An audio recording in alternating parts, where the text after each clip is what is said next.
Oh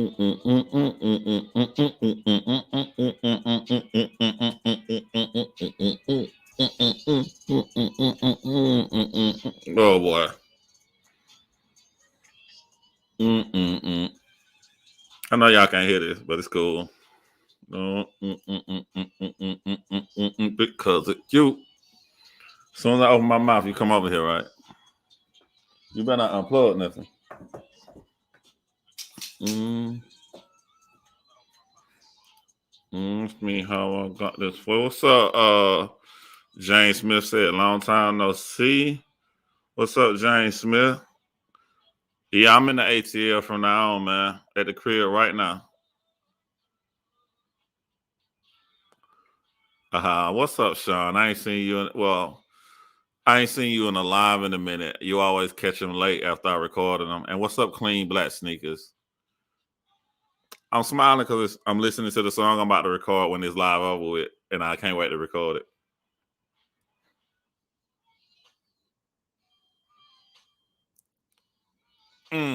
Sean, you probably gonna like this live. What I'm gonna say. Hold on, the song going off, y'all. Hold on, I'm trying to concentrate.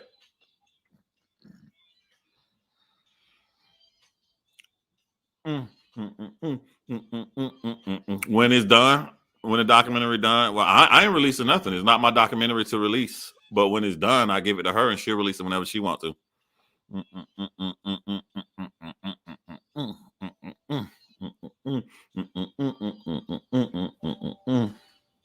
From South Carolina, I got to get up sometime when I go to the A. Let me know, man. Will you here? I get up, man. James said wasn't getting a notification. Sometimes you got to unsubscribe from people and then subscribe back. If y'all see me looking around, I got a new dog. And my shit clean, and I got a new dog. Just making sure she good and she ain't like messing nothing up over here. Yo, I'm gonna do y'all a favor. When I record this song, okay, go on up now. I can hear myself talk. When I record this song, I put this one out. I actually put this one out. I put this one out before I drop it. So I'll let y'all hear this one right here.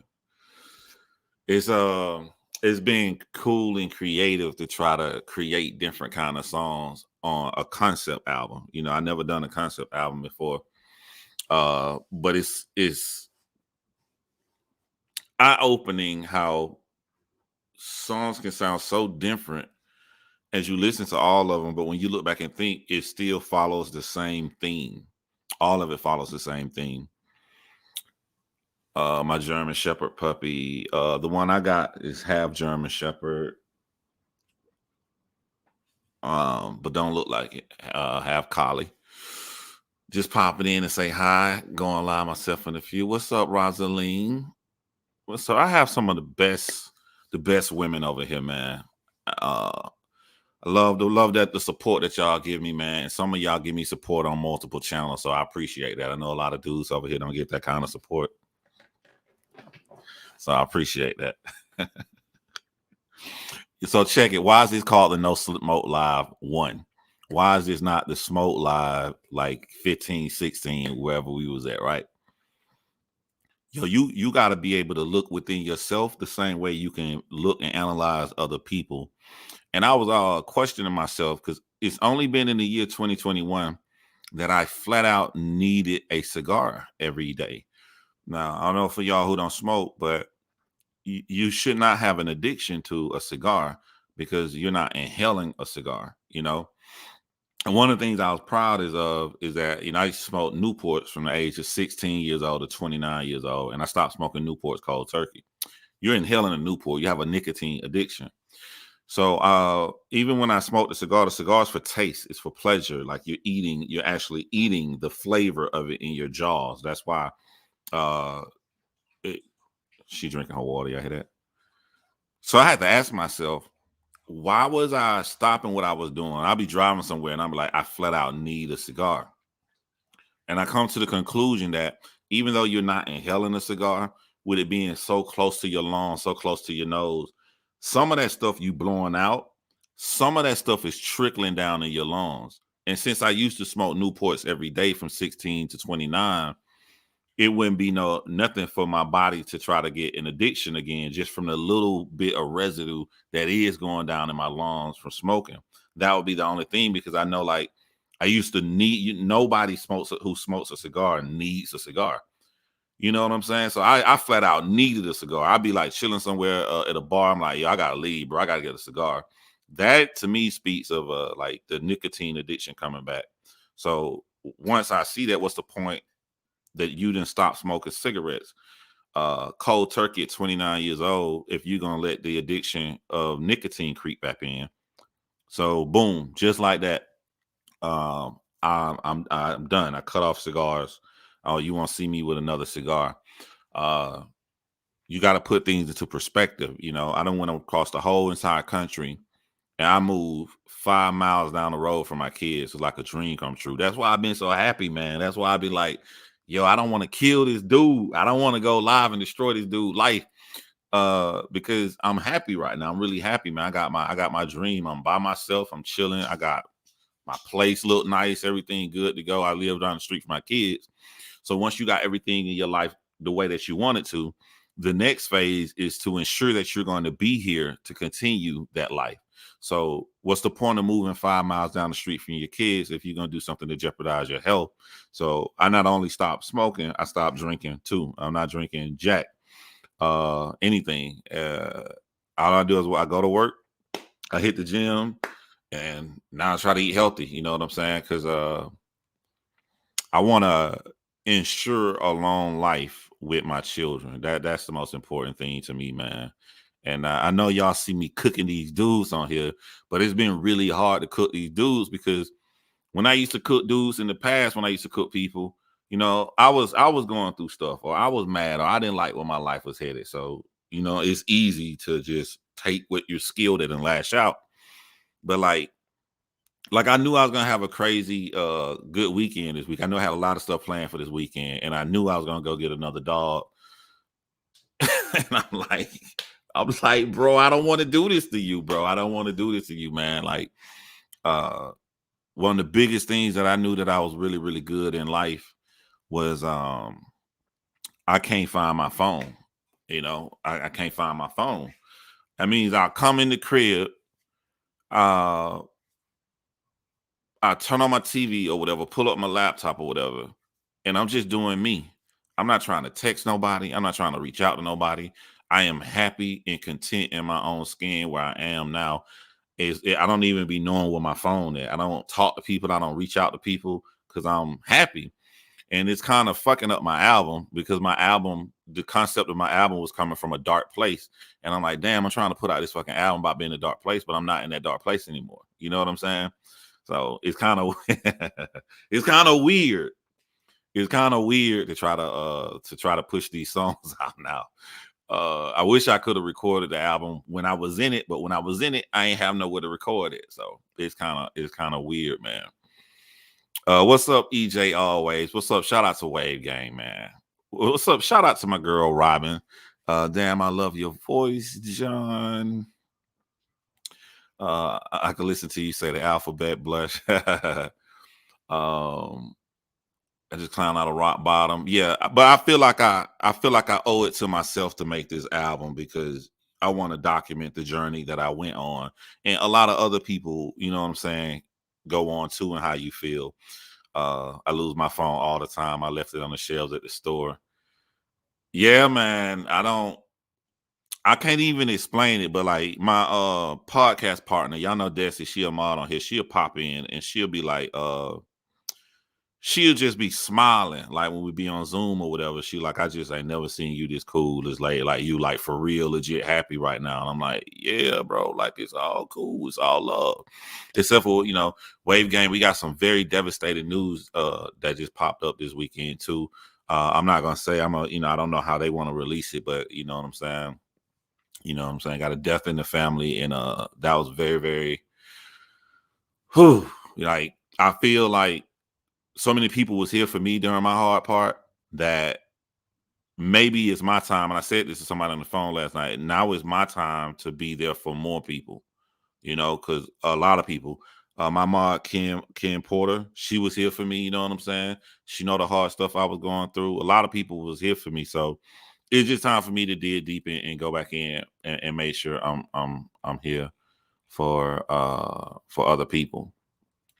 I want to talk about just a little bit of the Jessica Reed documentary and what makes Jessica Reed documentary different than other documentaries that I do. So let's say right now, like y'all know, when I shot Jessica documentary, I also shot this other woman's documentary by the name of Karen Bodine. I worked with her daughter, Carly. So let's say right now, hey man, I'm gonna turn this live off. And I'm just gonna start editing some more to the documentary. I can't edit the Jessica Reed documentary like that. I can't edit Carly's documentary because Carly documentary was shot with my equipment on my computers that can handle that kind of stuff, and it's all in here. So I can take my mouse, I can edit it, and every day I can create Carly. Jessica Reed documentary was shot on such professional equipment in 6K. Y'all heard me say this a lot. Like I can't explain to y'all the files. I can't take the footage from Jessica and plug it into my computer. It's gonna You're gonna hear a lot of buzzing, a lot of stuff, and it's gonna crash my computer. The files are huge. I probably shot.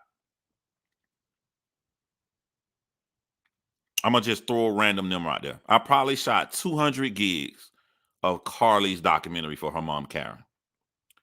I shot 200 gigs of Jessica Reed documentary, maybe in the first 10 minutes. Every day we left Jessica Reed, there were terabytes and terabytes of files. I can't explain to you. Only people who know film, who know editing, who know if you shoot on a red camera 6K, that's too huge. So I can't just wake up and just say, I'm just going to edit.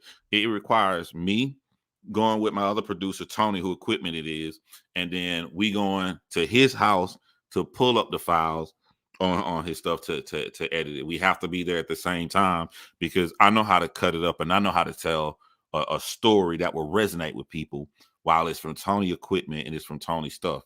So even if I say, you know what, people losing, people forgetting about Carly a little bit, I think we need to wake the audience up. By waking the audience up, let me just sit here and cut up a new trailer for Carly. Boom, that'll wake them up. I can't just cut a new trailer for Jessica. Like and this is new. I've never worked with footage in this form of fashion before.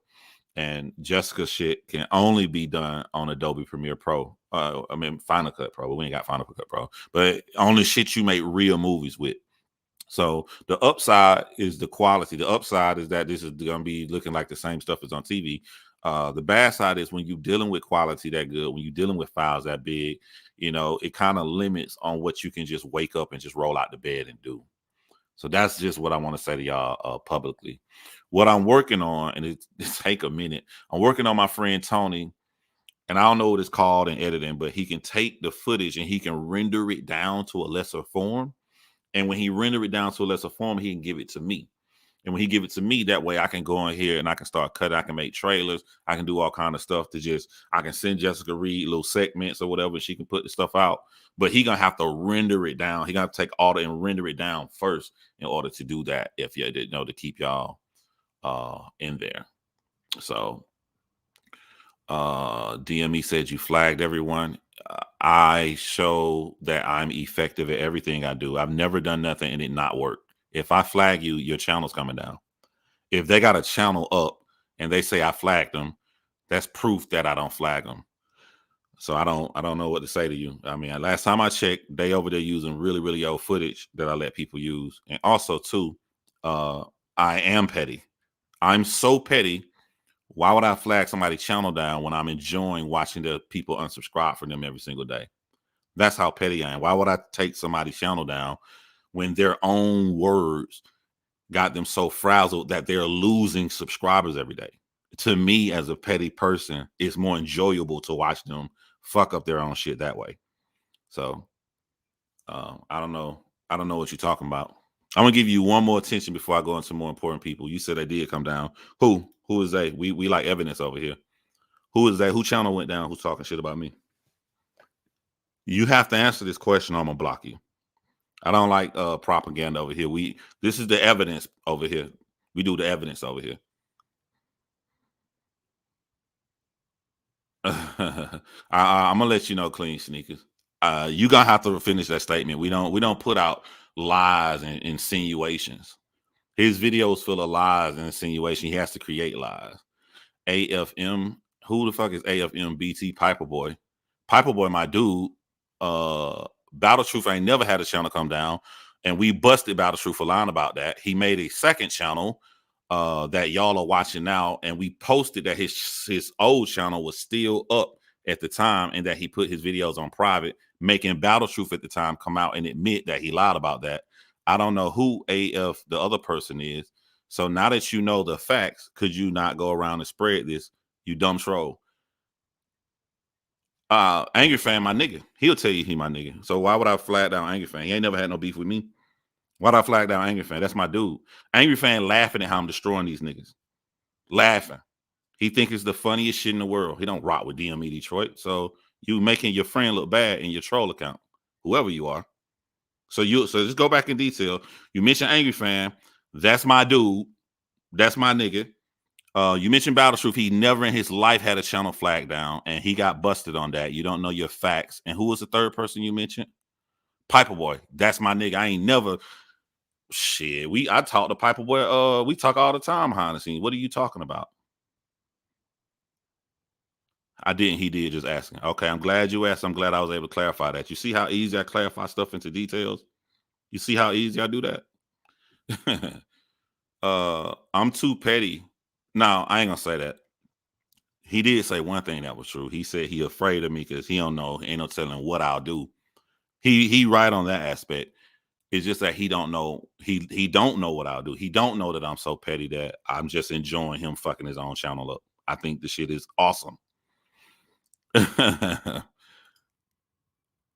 think the shit is awesome. Hi John, the real grip posted his Duncan Marie video because I'm one of his mods. They came after me telling people it was a racist, so she didn't make discussing community posts. She's gonna always make community posts because she's afraid to put it on her actual channel. So that video I made, the Dunkin' Donut video I made, it got a rush of new views and new people in the comments. So I think like some other community put it up. So more and more people are waking up to racism, which DME Detroit is about to really destroy his channel on. As this nigga said, people coming to him and he don't know who coming to him. And I'm just gonna sit up there and let him fuck his old channel up. I ain't gonna say, no, I'm gonna wait till he do it and I'm gonna fuck his shit up. This nigga here, man.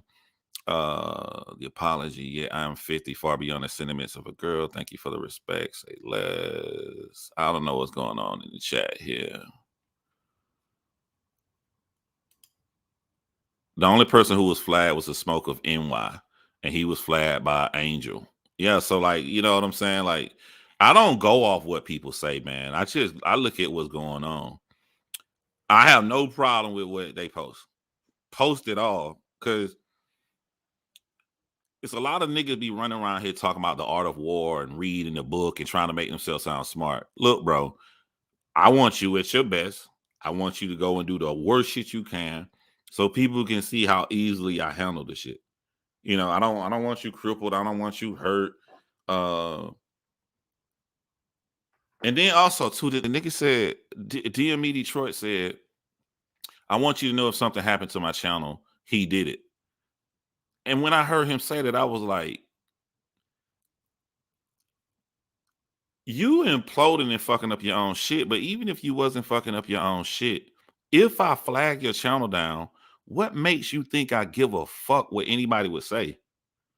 Like, you can't have it both ways. You can't say I'm so dirty that I'll do something dirty. Then you're gonna go and try to say, I need y'all to understand if I'm going, John is the one who killed me. If I've shown over and over again, if I do something, I'm gonna let you know. I don't do shit in secrecy. You would know if I flag your shit down. I'm gonna come and say, got rid of that nigga. Like, I'm not in your community. That don't.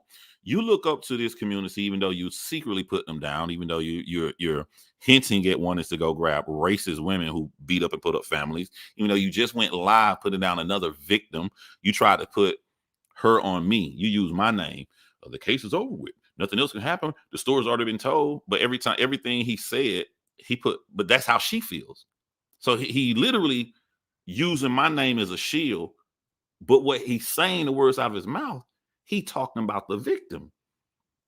And I'm like, all right, I'm gonna let these niggas kill them. I'm gonna let these niggas kill themselves, bro. Like, if I fuck up someone, they would know. That's why I'm like, yeah, like you make me. I get more mad that you think I'll hide something from you. Like I prove over, I won't hide nothing. And like if I'm gonna do whatever I want to do, and can't nobody save you. That's me. That's what I've always said. Can't nobody save you. Can't no audience. You can't go get some more rape. You can't go get some racist chicks that everybody hate that's actually taking advantage of victims. And that's what he said I did. And I'm gonna show y'all the difference between me and DME Detroit, how he be fucking himself up. DME Detroit made a live, and the title of it is supposed to be talking about me, but he talked about battle rap most of it. He hit me in the middle, and he like, I'm scared. I don't want y'all to know when I mention him. When you get to the segment that he talk about me, just read his own chat. This man is angry, going off, and ain't one person in his chat said something negative about me. Not one. I'm reading. I'm listening to him. I'm reading the chat. They trying to get this nigga back on battle rap. They talking about battle rap. They want him to leave it alone. He called on A+. Didn't you have a beef with him too, A+? Oh, me and A+ I had no beef. We had arguments. He a man. He still can come over here whenever he wants to. He come over here. We argue. We've been arguing for years. Years. Me and A+ been arguing. But you trying to desperately to grab people over, and ain't nobody rocking with you. Like not one person rocking with this dude on his own shit. Hold on, I got off subject. I got off subject. But let me tell y'all the difference between me and DME Detroit. DME Detroit said a claim in his video. I'm gonna say a claim. Right? We both gonna say a claim, but only one of us gonna prove it with facts. He said that I exploit victims. He like, if you really look at it as a whole, the sick shit he did that I'm doing, because I'm making true crime documentaries, right? First of all, why he didn't say that when he subscribed to that channel, and why he didn't say that when he subscribed to John Hinge. DME Detroit been subscribed to my 3 channels for well over a year, maybe 2 years now. He been subscribed. And when I went over to his chats at night, he come on and be like, y'all got to check out John's shit. The shit he doing with true crime is amazing. He giving me all of these props, right? But he hasn't said one single thing that I've done to exploit a victim. He hasn't said one specific detail, one thing that make you go, oh, that's fucked up. Now, the skanks that ran to DME Detroit, I can tell you specifically. There are people right here in the chat right now. You see all these women coming in the chat? They are for the victims' families. They're over here right now listening from another community. I didn't know how they got here, saw this channel. I ain't tell nobody I was going live. I ain't tell nobody about this. They just follow me on all my stuff and watch me on all my platforms, right? So you ask them in the audience who exploiting victims. He said that people coming into his inbox, the skanks that want me to leave them alone because they are exploiting victims. So that's my claim. So let me prove my claim. One of the skanks that go to DME Detroit, the grandmother of the most famous case in America right now, the Summer Wells case. The grandmother, Summer Wells, a little girl who went missing. She's still missing to this day.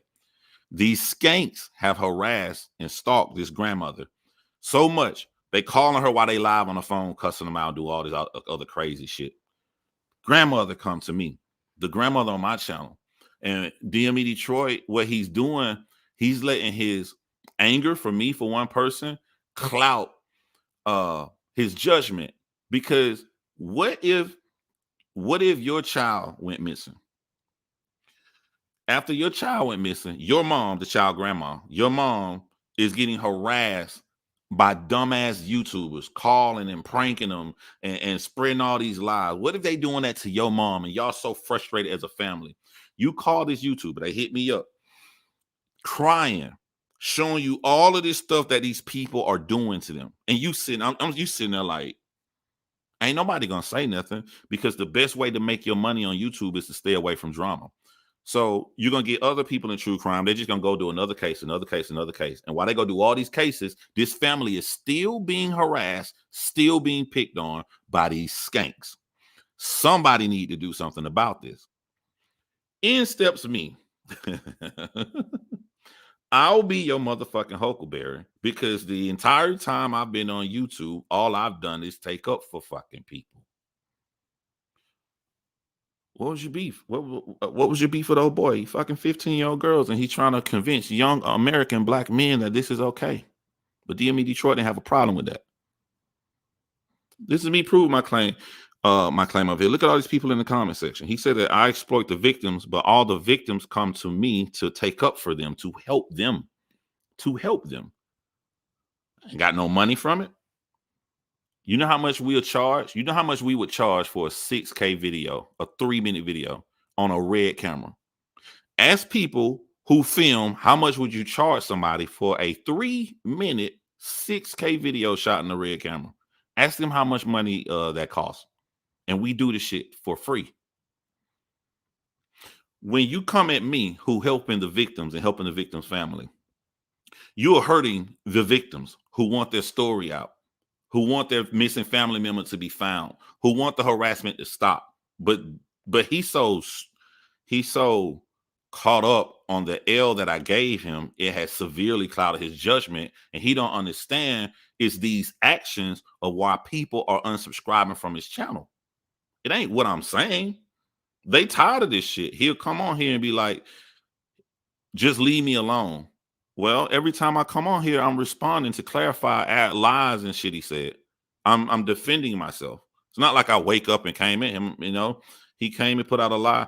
Why are you taking up for Chris Unbiased? It had nothing to do with you. I didn't come out here taking up for Chris Unbiased. I came and said Battle Truth is a predator.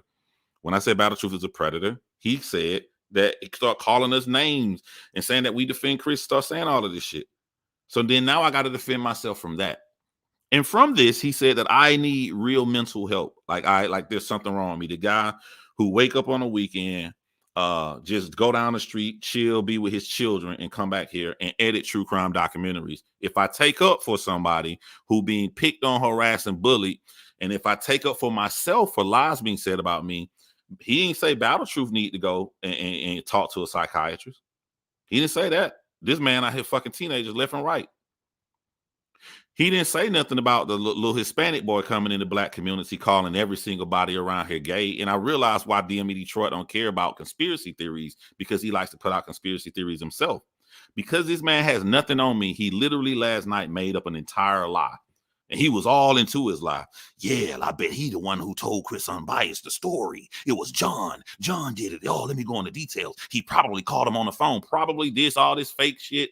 We adults over here. I'm only saying the facts that came out this man's mouth. I'm not putting no, he possibly did this. No, I don't need to. When niggas is doing really fucked up shit, you can just say the fucked up shit they're doing. You don't need to insinuate nothing. You don't need to insinuate nothing. How are you gonna break this point right here down, John? I'm gonna tell them the truth. You made a whole fucking fake, fictitious thing insinuating that I created a story and told Chris to say this story. You go around saying that Chris is my best friend. How's Chris is my best friend? Can you explain this to me? Do we hang out? Do we go to the bar, club? Do we be anywhere else besides I see him at a battle rap event the same way I see other people in battle rap events? Same way I see other bloggers there. But you have to create these stories and all this weirdo shit, and you can't fathom and understand why when you go live and talk shit about me, nobody rocking with it in the comment section. Nobody rocking with it when you live, and you losing subscribers every day. I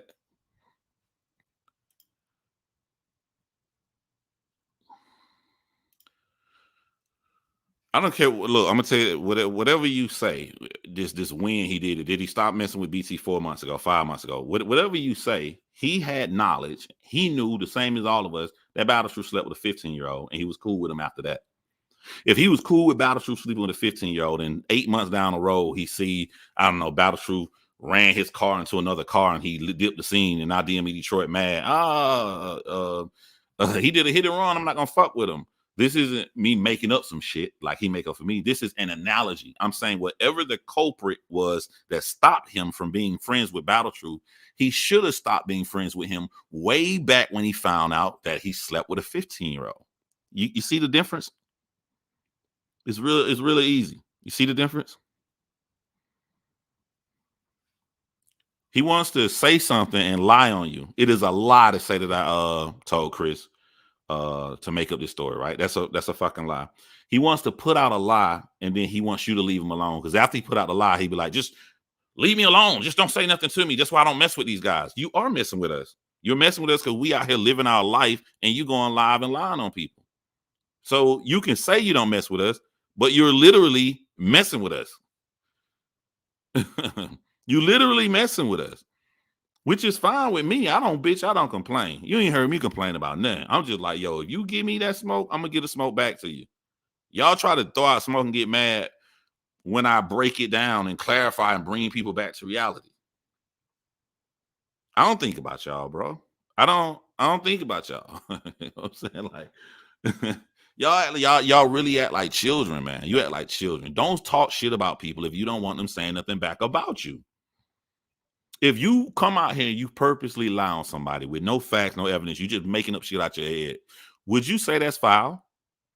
Would you say that our reputations matter on YouTube if we are YouTubers, especially if I'm dealing with some deep, heavy stuff, such as true crimes and actually talking to these families? Would you say that my reputation matters? So if you know my reputation matter and you just make up some shit out your head about me, would you say that that is extremely dirty and foul? If that's extremely dirty and foul, how can you cry if I do something extremely dirty and foul back to you? I haven't yet, but how can you cry if I do that to you?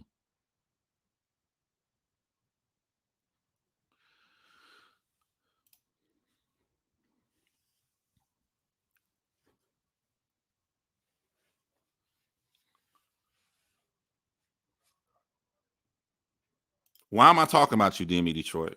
I'm correcting the lies and insinuations you made in your blog last night.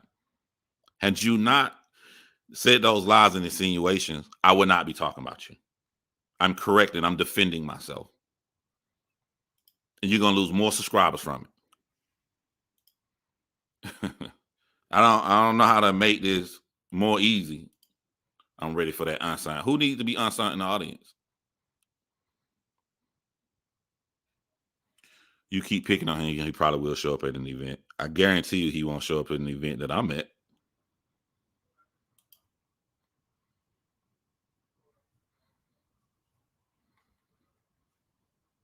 He said allegedly. This nigga contradicted himself in his own blog last night. He said that Chris Unbiased is a R word. That's what he said. Then he comes back in less than 5 minutes later and says, I'm gonna tell y'all what really happened. He didn't pay him. So then he went and tried to change the legal definition of the R word to that he didn't pay the prostitute. He's saying that I'm trying to help somebody else in a situation where they had the R happen to them. So how can I help them if I'm taking up for another guy who did the R? That's why this context matters. But then he goes in less than 5 minutes and say that the guy did not R out of his own mouth and said that the guy had voluntary sex. And at the end, he's saying he didn't pay him. And I'm sitting there watching like, because I try to give people the benefit of the doubt. I'm like, he don't understand how stupid he look. I'm just like, maybe he trolling. You try to make up shit that could be plausible. Maybe because he surely can't be this dumb. If the analogy is I'm helping somebody else, but then this other person that he's claiming is my best friend did it, who is not my motherfucking best friend. If he claiming that he did it, he has to stick and say that he did it. But less than 5 minutes later, he said that he didn't do it. I don't understand what's wrong with these people. Shout out to Ashley Review. Let me tell y'all something about Ashley Review. Ashley Reviews is the definition of grinding. I watched this motherfucker, Ashley Review. But are you at 30,000 subscribers yet, Ashley? If you're not, you awfully close.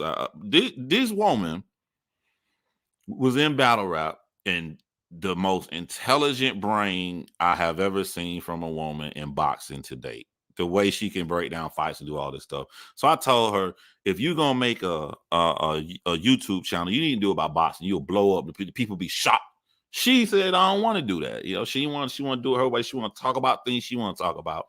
I watch her be so excited. I watch her be so happy at having 1,000 subscribers. I watch her grind every single day. I watch the Battle Rock community support her.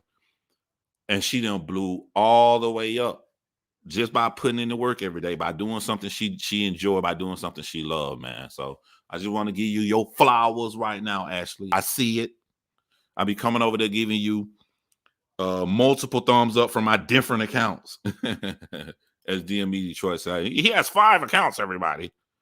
I have an account where I fuck up people who fuck with victims of true crime.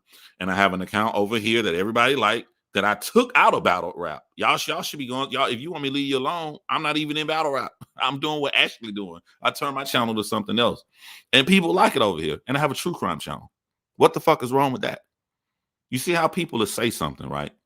And they'll make it sound so damaging just by being over animated. Somebody care about that 5 channels. And you just sit down and calm like, no, I don't. I can actually show you what I have. You know what I'm saying?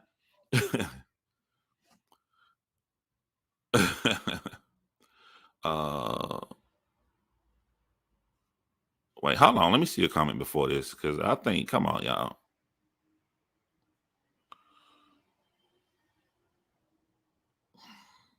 All right, let me handle this dude before my Mars. Y'all didn't kick him out, did y'all? Let me handle this dude.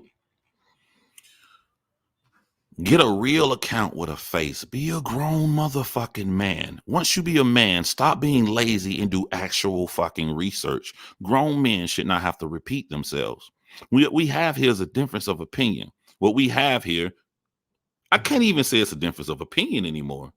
We have a lame ass nigga. we have a lame. I'm finna break it down to you. I'm not gonna break this down to you no more. Shut the fuck up until I finish talking. You ask me a question, don't say nothing else until I'm finished. All right. Let me 300-second time him out right quick. Right.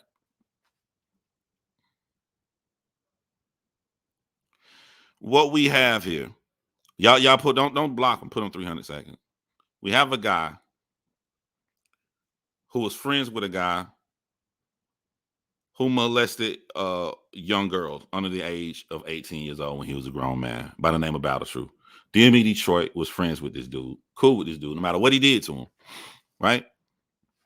He believes that this other YouTuber, Chris Unbiased, is guilty of rape. We asking him to show the evidence that he's guilty, because I'm not going to say nobody raped somebody when I don't have the evidence that they did it. So my 3 videos I put out, since they said I didn't put out any, I put out DME Detroit didn't put out nothing. DME Detroit didn't say nothing about Chris until Angel came into the battle rap community and started calling black men gay. Nothing. He stayed away from it. He didn't say nothing at all the whole time.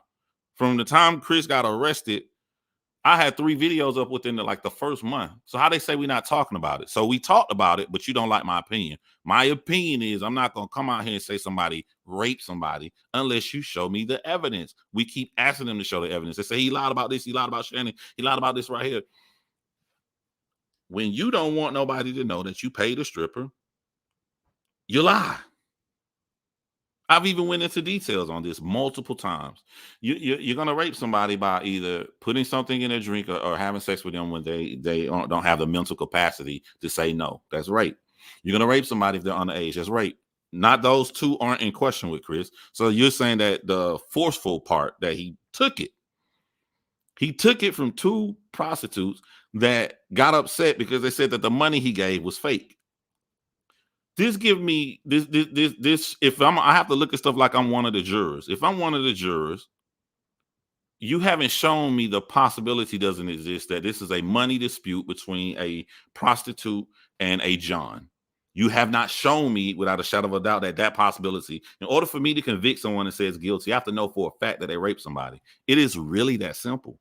So because I don't know this, I stopped talking about Chris and went on with my life. We went on making multiple videos about everything under the sun. Everything. Ain't nobody talking about Chris, somebody thinking about no Chris. And then all of a sudden, Battle Truth comes out saying he wants to marry his daughter. His son is crying because he tried to tell his son that his sister is no longer his sister. This is big news. So me, like everybody else, All hundreds of people made a video about Battle Truth in incest. We didn't even know, and we found out that Battle Truth slept with a 16-year-old when he's 29 years old. Because we come out and make a video about that, a 16-year-old, he slept with a 16-year-old when he's 29. Instead of DME Detroit and all of them focusing on this new thing with Battle Truth, they came out and just said, what about Chris? I've already talked about Chris. I already explained Chris. My opinion doesn't change with Chris unless you can show me new evidence and stop with this possible. Ooh, lie. It's a lie right there. It's a possibility. No, show me fucking proof. And then I got you. I got you. That's all you had to do. You didn't have to come and say you're gonna put your dick in my mom. Angel, DME Detroit, you didn't have to come and mention my ex-wife out my mouth when you shouldn't even be talking about her. Y'all didn't have to come do all that personal stuff. All that shit is childish. But when you do that shit, you're used to doing that shit and people running away. You're not used to a man breaking you the fuck down and handling his business. So stop being a little girl. That's all you had to do. Will Money said, yeah, that's my first beef with Angel. I don't know these niggas. I'm over here chilling. This man come in the comment section, some shit about Chris and Biden, say, okay, well then, if you don't think that's right, how about what if I put my dick in your mom's mouth and said some shit? That's my first time. That's the first thing this man has ever said to me. I sign into my account. I check my notifications. I get a notification from Angel. I never heard of this dude before, and he's saying he's gonna put his dick in my mom's mouth. Now, what black man ain't gonna say nothing about it? Who ain't gonna say nothing about that? Y'all trying so hard to try to make these little loser idiots be innocent good guys. I'm over here living my life. I ain't fucking with DME Detroit. The night before DME Detroit came at me, I put on a video. I'm cool with DME Detroit. So to show y'all how grown men can have a difference of opinion and still be cool, I'll go on DME Detroit channel and we can debate about anything. I said that the night before he woke up and went off on me. How am I the bad guy?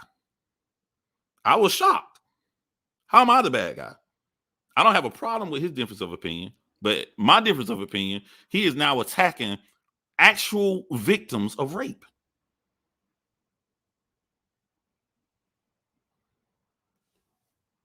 You know what I'm saying? This nigga done lost his shit that he's actually attacking victims of rape. He did it last night. I'm sitting there, I'm listening to DME Detroit, and I'm like, man, this ain't the route you want to go, bro. This ain't. I don't want your channel to bleed the way it do. This ain't the route you want to go, bro. Like, because at this point, I'm good in life. I'm chilling, right? But what do I get mad at? What makes me go below the belt? What makes me fuck a nigga to slam up when they fuck with the victims? So now this man actually has on video he put out last night. He's actually putting out shit that if people believe him would stop the traction that Miss Jessica Reed is trying to do.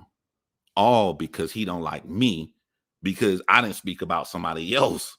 When I spoke about somebody else, I just simply have a difference of opinion than him. It's this simple. It's very simple. Y'all just ain't had a nigga to break it down and show you how simple it is. I just have a difference of opinion than him. That's it. That's it. Weirdo, yeah.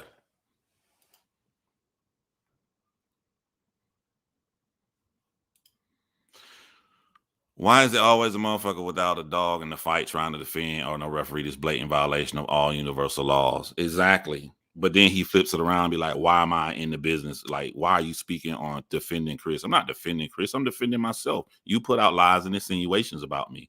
You said that I did something that I didn't do. So I have to defend myself. So now I have to speak on this because you out here lying on this. Now, and you're so scared when I speak back. In order to silence me, you're now saying that I need professional help. I'm sick in the mind and something is wrong with me. You know why I need help? Because my heart is way too big. Because instead of turning people away in these families that come to me crying, we talking about big ass cases. We talking about Shanann Rusick family from the Chris Watts case. We talking about big shit. We talking about Susan Wells. You're saying I'm sick in the head because my heart is so big because I'm like, I can't stand people to get bullied. I can't stand people to sit up here and all this bullshit happen to them and people are making money off of this. DME Detroit, one of the women that you talking about that came to you that's innocent. Did you see her on CNN? Did you see this crazy buffoon crying in the street? Did you see on CNN, looked up her background and saw that she was on a fucking reality show saying how she fuck other men and cheat on her husband, some call girl show? Did you see that she was on real on wife swap? This wife swap. Look up wife swap Las Vegas, big juicy. Type that into your search. These the women you finna fuck up your little channel for to help? Oh boy, you about to get sent. You about to help the women that all of us got on tape right here saying how much they hate black people. You look like a white man. That is a fact. We're not gonna go into know what's your nationality. You look like a white man. I'm telling you what you about to do. You about to go over here and say that you're gonna take up for these women. I'm gonna post all the racist shit they've said. I'm gonna post you gonna do this to a black community. I'm gonna post all the racist shit. I'm trying to save you from yourself, bro. Oh my God. Oh my God. I'm like, all of this, you keep waking up every day to fuck your channel up. Cause you're not following your own advice. All you gotta do is talk about your battle rap shit. Mash. I call that nigga Mash because he gotta go live real late at night. Like y'all remember when the show Mash used to come on? That bitch used to come on late as fuck because Mash couldn't handle the competition of going on television at the same time as other shows. So Mash got their views by going late when they know no other shows was on. So that I call that nigga Mash. That's what he the Mash of battle rap. You can't save them and they can't save you. All it's gonna be is 2 L's at one time. And I promise you that. And here's another one. This how stupid this man got y'all. So out of all this intelligent shit I said, people think that when you don't say something, that the other person got a point. Now I'm finna make him look even more dumb. So he got this thing that he come out saying release the song because I got a song worshiping him. And niggas believe this shit. Well, couple things wrong with that. I've only said DME Detroit name in one song because I'm like, what the fuck is he talking about? Only one song ever on earth I said DME Detroit name in. That was a song called 48 Bars. It was a diss song to Battle Truth. So let me get this straight, bro. If I make a diss song sending Battle Truth, who had sex with a 15-year-old when he was a grown-up, and then had sex with a 16-year-old when he was 29, then came on here saying he in love with his daughter, his entire family hates him, his son disowned him. If I make a diss song about him, that's a love song to DME Detroit? But this ain't his friend? Number two, he keep playing like it's on private. The song been public the whole time. And number three, the first video that started this drama was me making the video on my channel about Battle Truth, right? A month ago, I made the video saying that Battle Truth slept with his daughter. At the first 2 minutes of that video, I played the song 48 Bars. So not only has it been public this entire time, but you can go look at it on the video that first made DME Detroit mad at me. But y'all listen to a stupid motherfucker laugh and tell y'all take some shit off private. Oh. This is why I don't run. This is why I answer in detail, because when I answer shit in detail, it makes them look even more dumb. And the nigga got a hashtag, play the song. All right. He wanted me to play the song. This is my song, Destroying Battle Truth. I don't know how this turned into a love letter for DME Detroit, but I'll be happy to destroy Battle Truth again. You fucking idiots. Y'all be believing motherfuckers, bro. This nigga, man. Hold on. Look, to find the song, I'm simply typing in the search bar. Ooh, how can I type in the search bar? The song is on private. Look, the first thing that pulled, matter of fact, I'm gonna go live. I'm gonna do it from this page right here. Hold on, you gotta move, little girl. I'll take you for a walk after this right here. We'll take you for a walk. Watch this. Share screen, share system audio, share Chrome tab. It's been real 48 bars. I thought the video was on private, bro. There you go, right there. I typed in it's been real 48 bars. It's the first link, you fucking idiots. Now, I want all my intelligent people. Remember, DME Detroit said that this is a love song about him. And I say that this is a diss song to Battle Truth. I talk about everything. I mentioned that Battle Truth said that he want to have sex with he wanted his cellmate to perform fellatio on him, or you know what I'm saying, suck his dick. I talk about him sleeping with underage girls in the song. I talk about everything on Battle Truth. But to DME Detroit, this is a love song to him. So let's listen to it.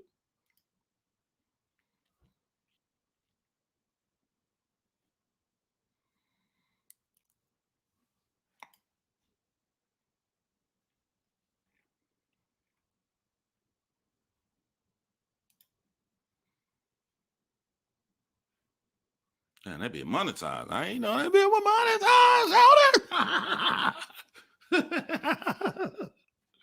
Oh, man. Come on now. You got to move. It's about being a man. If you say you're going to do something, do it. Don't issue me no challenge you ain't going to do. Stop. Chill out. Stop. Sorry, I got a lot of programs open over here because I was doing other shit. Let me close some of these out and let me change the resolution down a little lower on here just to keep it, just to make sure it plays all the way. Or I can just find the motherfucker on my computer. All right, first word, Papa. Daddy keep the Glock out. Get it any way he could. Russian nigga, Moscow.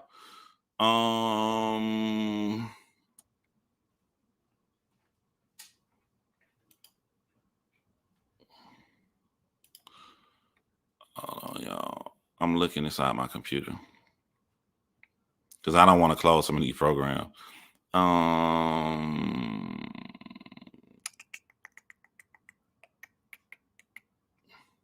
It would be videos, right?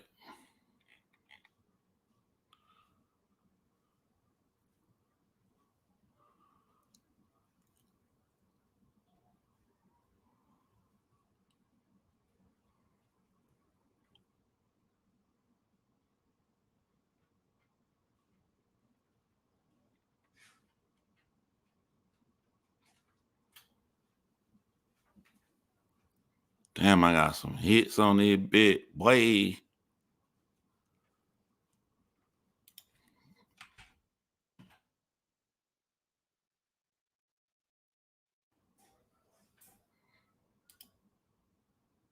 John Real.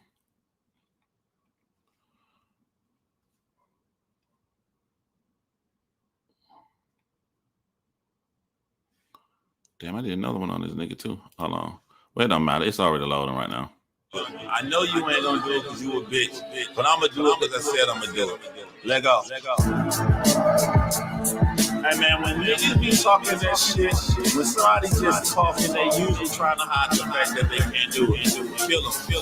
Okay, first word, pop out. Daddy kept the Glock out. Got it any way he could. The Russian niggas Moscow. Kill him till his lights out. Do it, nigga, right now. Chocolate on the chrome to the powder spray cock out. I will take your motherfucking whole damn block out. Shank to your neck, cut circles, that's a shout out. Mr. Uneligible got 11 when it's cock out. With you, she kept the clothes on. I watch your titty pop out. Styrofoam cups and ashtrays, nigga, not now. No one on that other shit forcing you to right now. But they're talking every night. All I hear is rah-rah. So I'ma choke this bitch till it's torn for chow. All about my dope boy, let's hit that nigga right now. I get why you singing trades, cause you the one that got out. I don't wanna knock out, jab you make it drag out. Plus I tried to strike out to get back to her dugout. With the fucking fuck now, Dolo put the cup down, them beer goggles stopping you from seeing she a duck clown. Run when I touch down, or pass me the last round, cause Jay will hurt niggas. So if I won't wait for last round, a champion with blackout, with tech nines and background. Men and women lie, but them never showing facts now. All your shit is trash now.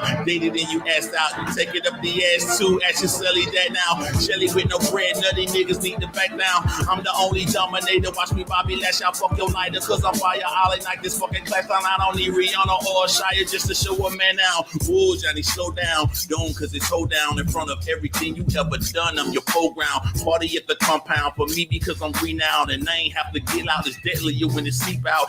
Ass you will eat out. Fast as a flea bounce. Your girl don't exist. That's the reason she don't be round. Grab it off her back when I'm bored like a rebound. Cranberry so wet in it all when the D's round. So disrespectful, I would chop your fucking tree down and piss on your shoes, yelling timber for a sea ground. Time, nigga, not now, unlimited in 3 rounds. Crowd yelling 3-0, and that's before the freestyle. Street sweep already getting dusty, niggas clean now. Before your daughter visits, you should make your niggas clean house. Dad, nigga, please how? You don't even be round. You make life's worst decision, you can't even leave house. Team real tatted, pretty money, I won't leave out. DM me, visual or union, I can be round. Battle rap community, I promise y'all I'll be round. Persian niggas keeping your 12K, this for free now. Run it back. Just to get that last bar, Battle Truth actually said he has a $12,000 Persian rug in his house.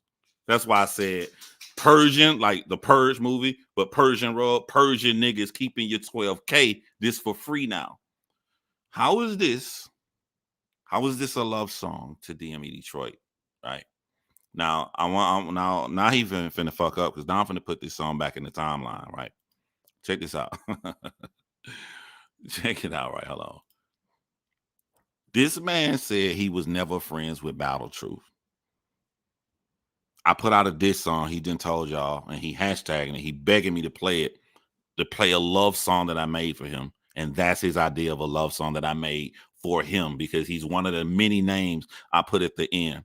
I'm sorry, DME Detroit. You know what I'm saying? I didn't know that you was in love with Battle Truth. I thought you didn't like him since you paid him money for a shirt and he never gave you the product.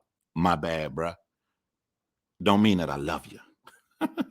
But here's something that's interesting about it. They was challenging Battle Truth to respond to this. You see me mentioning about the rape shit. DME Detroit took the song Styrofoam Cups and Ashtrays when I made this and played it in his bar. But DME Detroit told y'all he played it at his bar for his women before he knew Battle Truth had sex with a 15-year-old. Men lie, women lie, timelines don't lie. And nobody would have ever knew this timeline and knew this detail had you not opened your mouth to say something else about me. This is what I'm saying. Y'all be fucking your own shit up. Look, that's no love song. DME just be saying stuff. I'm glad that y'all catching on now. He just opens his mouth and just say shit. Ass you would eat out. Fast as a flea bounce. Your girl don't exist. That's the reason she don't be around. All DME Detroit, you just fuck you and Battle Truth up more. Because y'all check it. I'm talking about Battle Truth, and at the time, Battle Truth had a girl staying with him, but he would never put this girl on camera. You would just see her arm giving him food, and he say, "Thank you, baby." DME Detroit was the girl who Battle Truth never showed on his channel, his daughter, Jerica.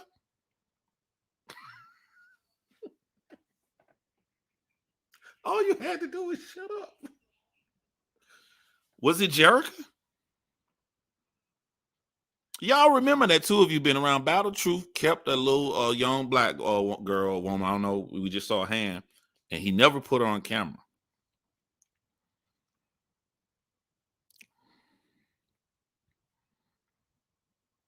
We would have never knew this detail had DME Detroit never lied last night and said I made a love song to him. How many L's can you take every time you open your fucking mouth? It was her. You giving Battle Truth, you giving other people L's. All you had to do is shut up.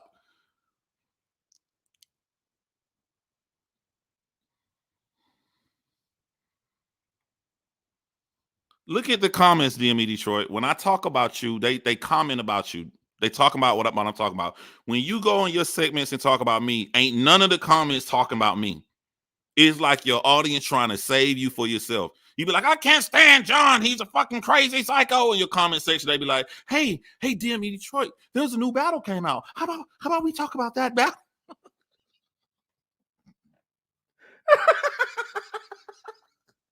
They be trying to save him, boy.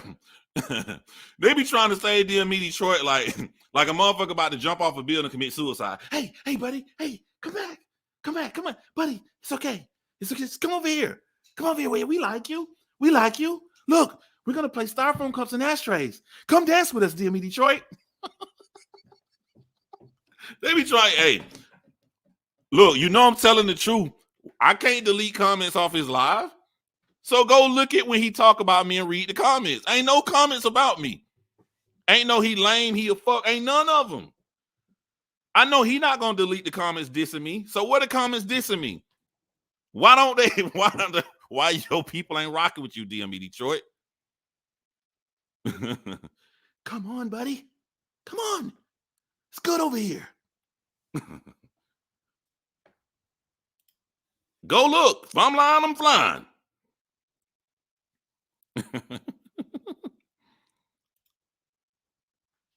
Nigga went on his channel, man. Y'all gotta check out John. I didn't know John had other channels. I mean, I'm subscribed to all of them now. They're awesome, man. The way he break things down, man. All the things that he do in these videos, and all of a sudden I'm crazy.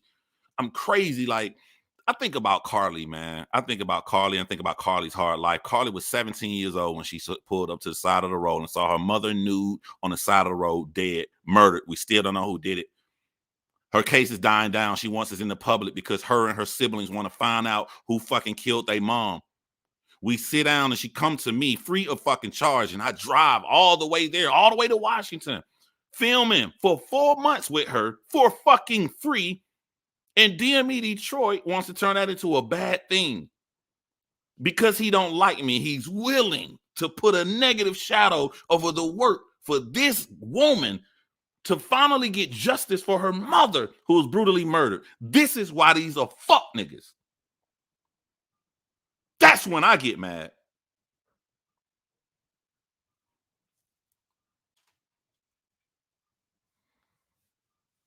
You can't come to no motherfucking event in the ATL. Guarantee you that. That's when I get mad. Because they ain't got nothing to do with this. Hate me, nigga.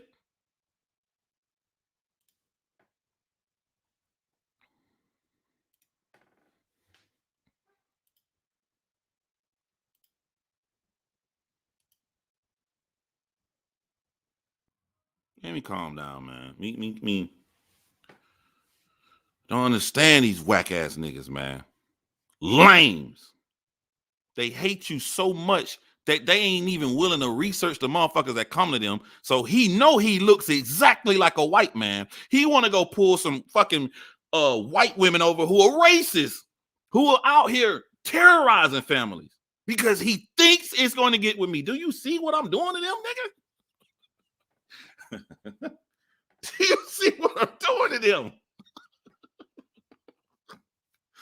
Oh my God. And this is relevant. He always heard it picking on me and talk about race and all that. I ain't talking about race. I'm talking about how you look. I'm talking about the optics. I'm talking about you hurting your own channel. I'm not dissing you for how you look. I'm saying if you look 100% like a white man and you gonna come over to a black rap community to try to hurt another black man by going to go get some racist motherfuckers, I'm gonna show without a shadow of a doubt the dirty shit they said. I'm gonna fuck your whole channel up. The optics of this is why you're going to lose more subscribers. That's what I'm saying. Talking about there has to be I ain't never in my life said this nigga name in no song. Except for that one. Because I was showing the whole battle rap community was against Battle Truth. I made the incorrect assumption that the whole community was against Battle Truth. Because I just thought that grown men wouldn't like a man sleeping with a 15-year-old. I guess I was wrong. So there ain't no other song. Nothing. Zero. Zilch. That's what he talking about. And it was never on private. I was very proud of my song. And my song was a tease, a trap Battle Truth, but he got scared. The song really called 96 bars. I put out the first 48. He responded, I was going to put out the other 48. But he scared and he ran. You know what I'm saying? These niggas be scared of me when I respond.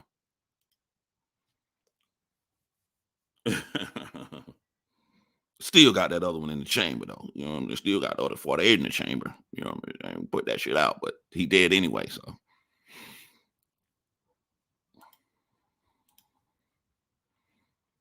This man said, I never got to address it because I got mad. I ain't get mad. I was like, damn, I never got to address this lie that DME Detroit said because I wasn't going to talk about him no more.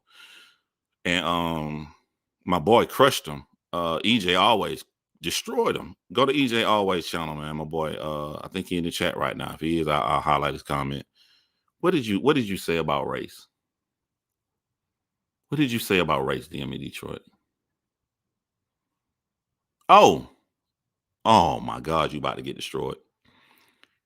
All right, in order for me to destroy this dude, I need y'all to see how DME Detroit look, man. Let me show you how his face look. I want y'all to look at how his face look. I'm gonna repeat what he said.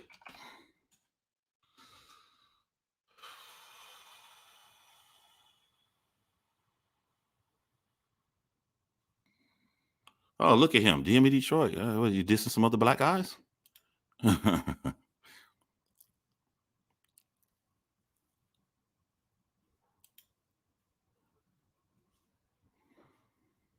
We just randomly gonna pause it somewhere. You know what I'm saying? Nothing deep.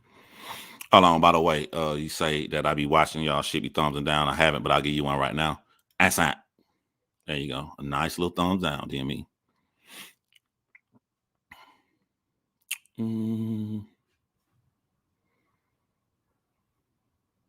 All right, we'll wait. We'll just wait for that load. But hold on.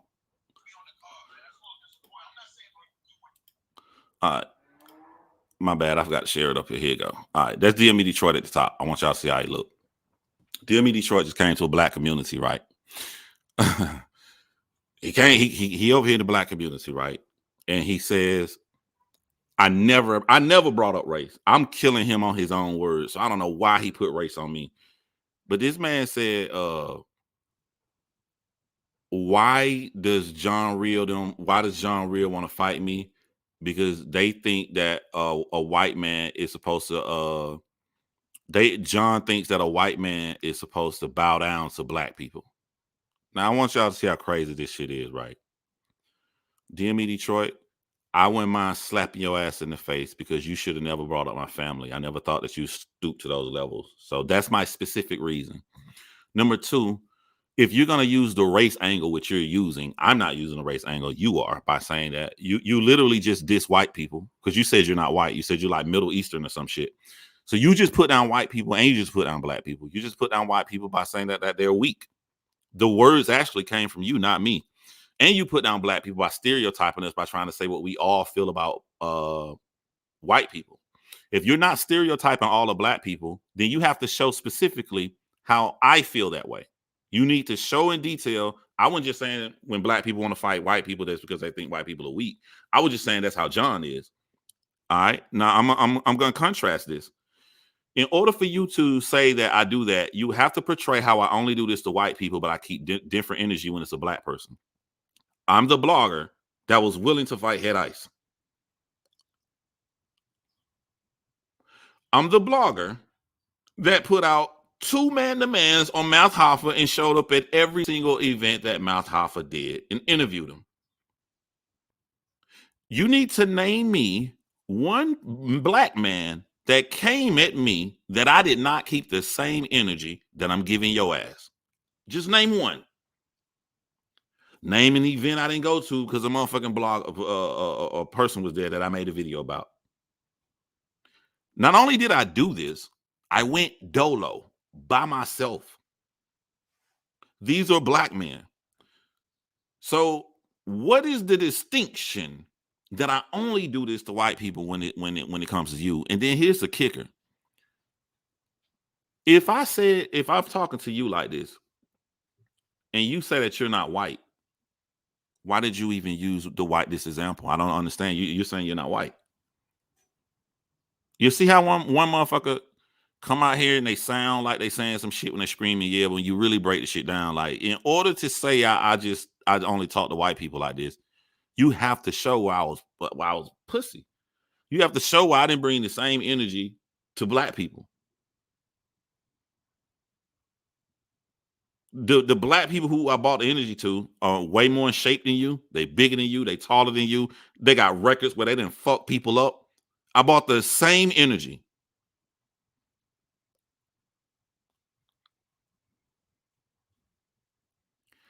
You only look good when you say something and I don't address it. When you only look good when I don't address it. Here go the other one. John don't sleep with black women. Tell that to the black woman who was just over here the other day. Tell that to the black woman I was just with before that. Beautiful, natural hair, sister. You want me to show you a picture of her? Big old bamboo earrings. Why y'all lie? Why y'all lie? Matter of fact, why y'all? I don't understand. Like,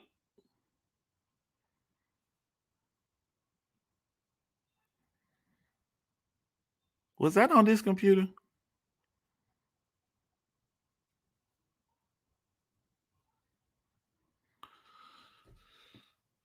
I ain't gonna even put that. It's on my other channel though. Yeah, you know what I was gonna post. I ain't gonna even post it. But like when you say shit like that, I just say, all right. You had a leg to stand on when I was married. Because when you married, you can't get with nobody else. Whoever race you with, if you were an Asian woman, you married, you were an Asian woman. Motherfucker come out here and lie. I'm single, nigga. I'm single in the ATL. You know what I'm saying? I'm single. I'm the wrong motherfucker you wanted to be single because I actually know how to talk and get women. I don't sit on the internet lying on other people. I get bad women too. You know what I'm saying? I'm the I always when I was married, I used to say that. I'd be like, yo, these niggas, I used to say, y'all niggas lucky I ain't single. Well, I'm motherfucking single now.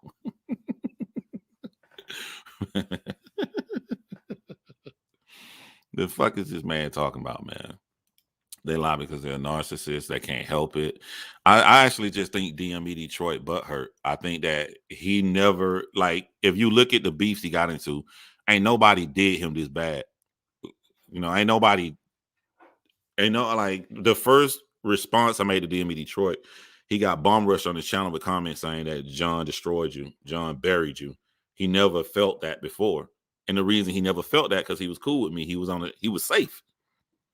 But once he came out talking that shit, I mean, you nobody special. I'm gonna give you the same work I give everybody else. John, I hope you had a Fendi bag and a bad attitude.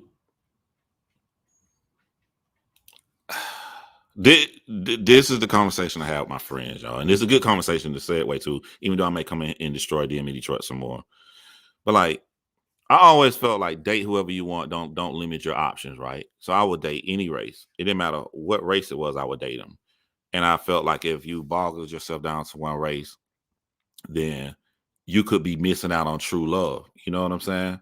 I've always felt that way, and I had conversation with people.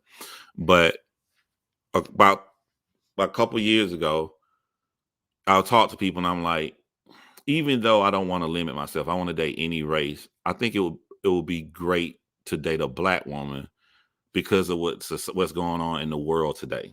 In the world today, black women got loser ass black men coming at them. They got guys with YouTube channels trying to say how they symmetrically are more unattractive than other races. They got all this negativity coming towards them. Bitch ass motherfuckers secretly hitting gay guys. Nothing wrong with being gay. I'm just saying, like, just don't be secret with it when you with a woman. You know what I'm saying? And waste her time. They got so much shit going against them. It is great. And so even when I would date somebody outside of my race, and then I see like one of my friends on Facebook, they'll post themselves, and I just like, look, that's a beautiful black couple. So when I'm single, yes, I would date any race, but I'll be lying if I say that my focus has been on black women. Now I would love to be in a position to fall in love with a black woman because I want to see a representation of black love out here, just with how the world is. At the same time, niggas like I'm not obligated to talk about my private life in there. So I just live and talk about the subjects I want to talk about. So they go out here and they lie. They go out here and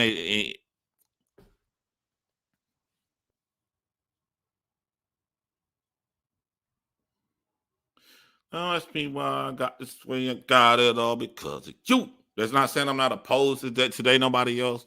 But I would be, I think it would be I think it would be dope uh to be with a beautiful black woman in my next relationship.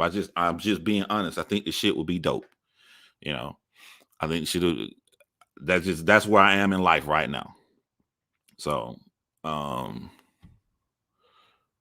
I just sit back and I laugh at niggas saying all of this bullshit, saying all this stuff. And then I was the nigga destroying guys who was dating white women, and because they got a white woman, they feel like they got such a prize that they go out here and put down black women. That's how I got into it with Tommy Sotomayor.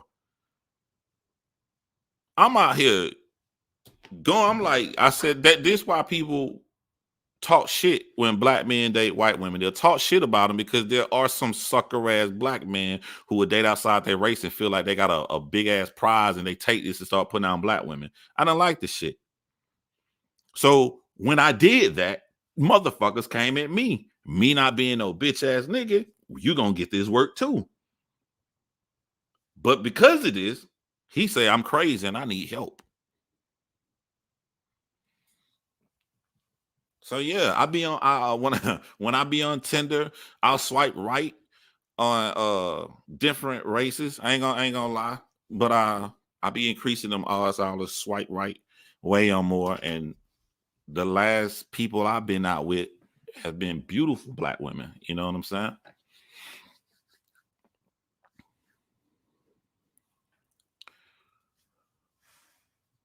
That's what's up. I keep my legs. You see it when you see it. Yeah. And these are the conversations I have behind the scenes with my friends, so they all know this shit. And no capping, and then this is the stuff we talk about. Like, mm, mm, mm, mm, mm, mm.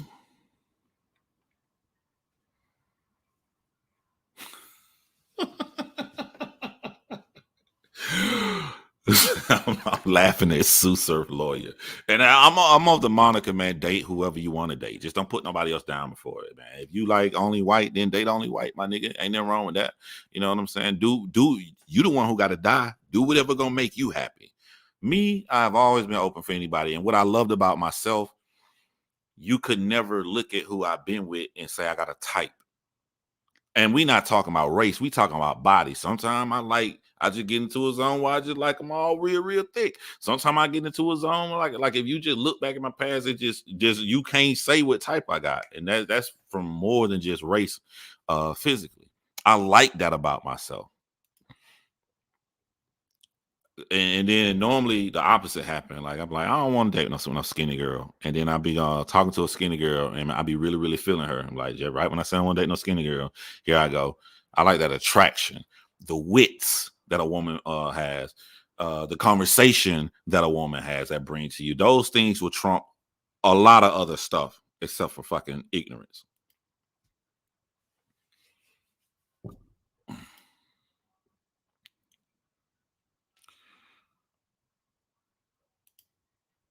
Black men will not fuck with me. I don't know why won't they fuck with you? You a beautiful woman. You got your degree. You got an awesome job. I don't know, man. I don't know, man.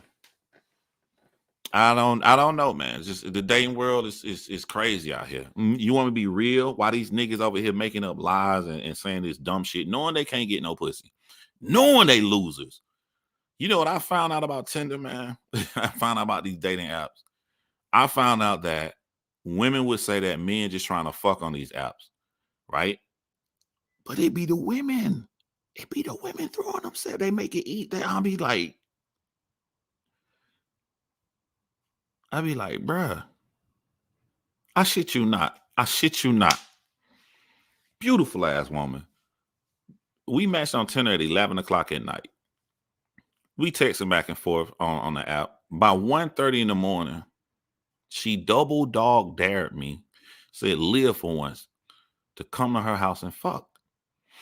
Like I done had so many situations where I'm just like, okay, I was married, and these niggas out here saying that it's hard to get. I don't understand the hard part, my nigga. Like this shit, I don't fucking get it, bro. Like a lot of women been throwing themselves in situations to where they not looking for no relationship. They want to fuck, and I'm talking about bad motherfucking women.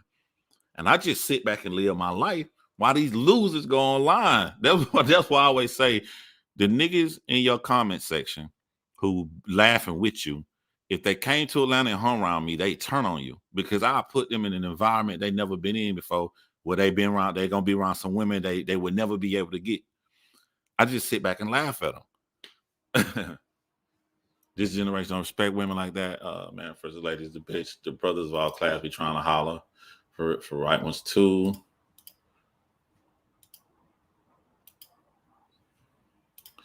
Anybody can fuck. Like this is what women do, right? I ain't gonna say women. That's wrong. I don't want to stereotype. In my experience, of being single now. So many men be married and lying and saying that they're not married. That when a woman come around or they come to your apartment, they come to your place and they see you got your shit together, and they like, oh shit, this nigga really single. This nigga really got everything going on good. He really got a good paying job. He really there. He take care of kids. They ready to fuck right then and there. I'm telling you, they ready to. And again, I'm getting my words right. I ain't saying all women. I'm just saying what I have personally experienced. They ready to fuck right then and there.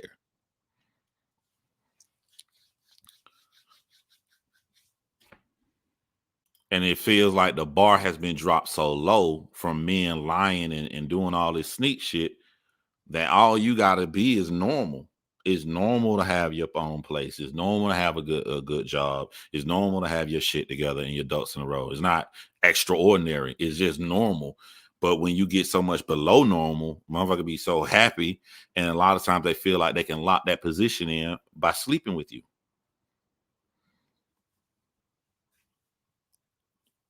I like y'all. I'm gonna be quiet. Y'all niggas, y'all your little young niggas is stupid.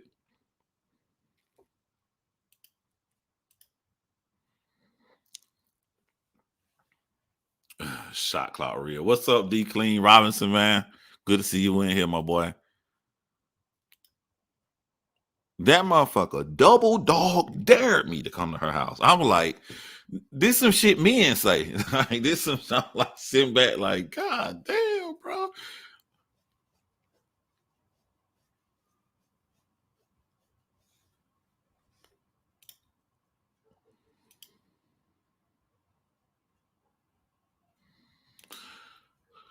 I like dating back in the day, but I'm straight now. I went on a date with a beautiful um this woman was so beautiful, man. Brown skinned woman. She natural, like she like with the um she's just a natural woman. And her profile was saying how she like nerd and like all this shit. And I'd be like, everybody say that shit. Everybody want to sound like that. But when we went on a date, I couldn't see how beautiful she was that she gonna be a nerd. But when I got there and saw her in person, she was just as beautiful. But she was a very intelligent woman, man. Like I was just sitting there blown away. I was like, she gonna think I'm quiet, but I ain't never experienced like no that shit in a long time. Very very intelligent woman, and we hit it off really well. This was his last weekend. We hit it off really really well, man. She definitely looking like a fucking keeper, and it was just a great it was how shit's supposed to be. And she told me right then and there on spot, like, I'm very, very impressed. I cannot wait for like to go out for second date. It was just like the way you thought it would be instead of the other dates and shit I got on. Like this date here when I went on, I ordered a glass of wine and didn't touch that motherfucker. I didn't even touch it. Like it was you could see the sweat and condensation. I didn't even touch my food really that much. We were just deep in conversation. You know what I'm saying? With some good shit. Shit I'm doing while losers are online making up conspiracies and all this other weirdo crazy shit, man. So that shit dope, you know. And let me tell y'all, like, there's some women who like for how they throw themselves out, I'd be like, all right, I'll fuck. Whatever. But the way this woman here carried herself, like asking for like trying going in for a kiss would have killed everything. You know what I'm saying? Like you just knew like this shit ain't popping like that. She not like that. Like men respect you when you respect yourself. I don't even think about like I ain't thought about nothing physical with this woman. All I don't think about is just how awesome I enjoy her company, and I can't wait to be around her again to hear her ideas and how much we got in common. And she's from Louisiana, so she had that little accent. Y'all know I love that New Orleans like accent. So when you respect yourself, people men respect you, bro. They'll respect you. I respect her far more than anybody in any date or anybody I done dealt with since I've been single out here in these streets because of how she carried herself. We all not holding up in prayers away, yeah. You ever hang out with other women YouTube creators? Yeah, one of my best friends is a YouTube creator. She's a woman. I don't hang with plenty of women YouTube creators. Yeah, she got that 504. You know what I'm saying? She been in Atlanta for over a decade, but that accent ain't gone or what. No, she got here because of no, she been here since Katrina. Yeah. So she's really dope. Men will respect women that respect themselves. Exactly. Yeah, exactly, man.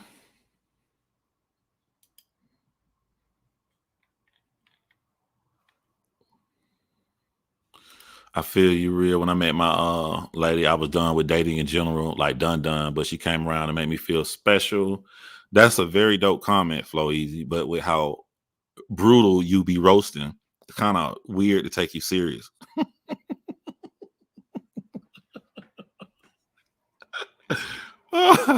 Nigga come on here all the time, roasting the shit out of everybody, roasting my nose, roasting the way. Then come on to be serious. Um, I was done, but she came around and made me feel special.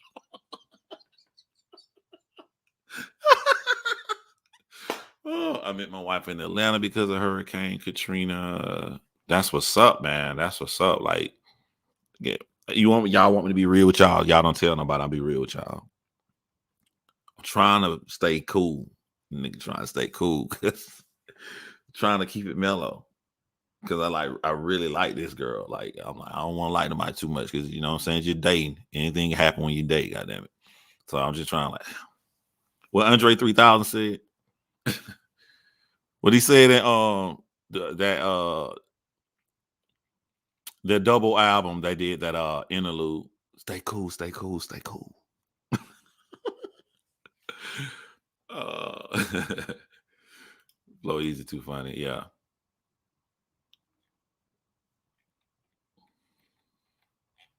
I will ask y'all I don't even know if I should ask this. I'm gonna ask this question because I want to see the difference. Who is the girl? Desi, you know who the girl is because I already told you this story. See, my real life matches what I tell y'all on here. Desi know everything I done said because I already told her about the girl and everything. Below, see, now I'm afraid to ask her now. Desi here. All right, I just want to hear the different answer between men and women.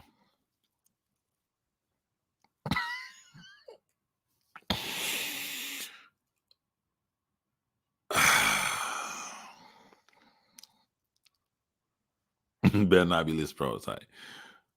When do you stop smashing a friend with benefits? Like, when do you cut that off?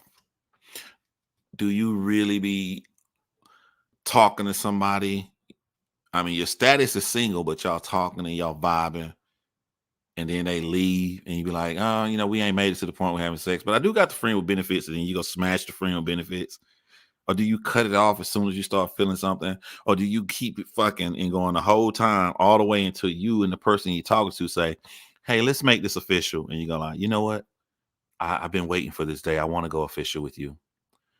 I'll be right back. When? When do you cut it off? I never thought about that before. I'm just saying if someone allegedly, got a friend with benefits. If you're thinking about it, you should gradually cool it off. How does gradually cool it off look? Y'all going on dates, but you got your friends with benefits, y'all fucking 7 days a week. You be like, we're gonna lower this down to 3 days. All right. No more handcuffs. No more doggy style. We're gonna neutral it down when you feel the potential. See, that's okay. So what do you feel the potential, right? And then something goes left, but you didn't cut off the friends with benefit and everything, and now you sitting there literally assed out. You can cut it off as soon as you begin to shave. 7 days a week. When you get to the relationship, So Denise said when you get to relationship status, you cut the friends with benefit off. They should already know what it is. So Denise, you're saying, by the way, out of all these losers over here who go mash and go late at night, they don't never have no women on their stream ever. You don't never see women on DME Detroit or Angel them shit. They all be over here. The mature fucking women, the real women. But going back to Denise, Denise is saying until y'all have that conversation to where y'all about to take that next step, it's the official conversation where like, yo, we really finna be monogamous and date. The night before that happened, you can smash the friends with benefits. That's what you're saying, Denise?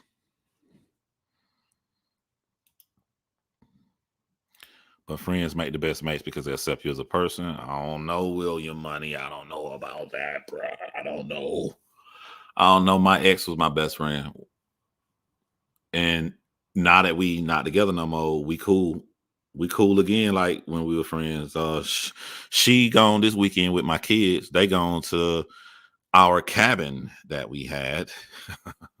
Well, you don't get nothing in a divorce if you're a man. they gone to our cabin for the weekend. She trying to she took it to the cabin. I know why she did it. She trying to look like cool mom because the weekend before that they came to their dad new place for the first time and they had the time of their life. That's what she trying to do. But it don't matter. I get them next weekend. But the relationship didn't turn out good. But before the relationship, we were great. Most people are honest with themselves about catching feelings in friends with benefit situations. Sex isn't tossing around bubblegum. It involves the exchange of spirit energy. Okay. The lunch table said you have to cut it off immediately. All right. Y'all know I keep it real over here. That sounds great, but it's unrealistic if we think about it. You got this great friends benefit. Y'all cool. Y'all chilling. They come over. You have sex. You do whatever, right? You go on one date with one person. The shit's good, and y'all you get the butterflies and you all smiles, and it look like it's gonna be something great. And from one, you go and cut off the fucking friends with benefit.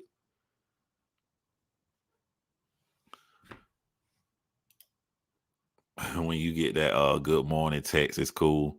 If you miss a day and she trip, that's when you cut. Yeah. I done had some crazy motherfucking people where like I could really do a whole fucking show about my dating life because I had some crazy shit, man. I had a woman tell me, she like, so what you gonna do? Are you gonna go on dates with other people? And I said, well, look at it this way. What would you do what would your friends tell you if you just moved back in town? You just got your shit together, you with your kids or whatever, and you go on a couple dates with one woman. With one person, would your friends want you to just stop and just focus on that one person?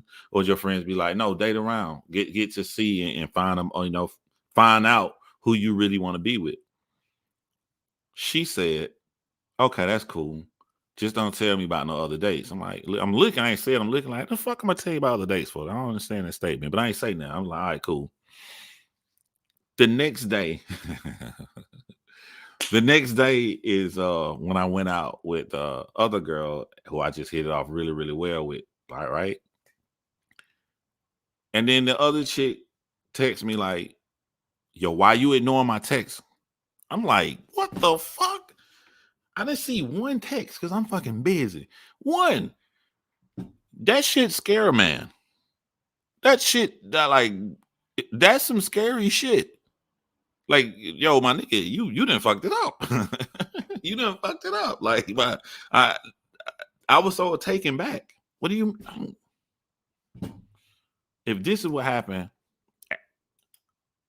when all the cards on the table, what'll happen if I get into a relationship with this shit? Nah, you gotta go. Holler. I started to call one of my mods to come and block this woman from my phone. I text you the same way, but you can text me. You get special privileges, Desi. You can do that. I don't know this motherfucking woman, and feelings already hurt. I'm like, bruh, yeah, I can't just fuck someone that seems sees me as disposable, but I'm not jealous either. Hold on, anonymous wish. Hold on.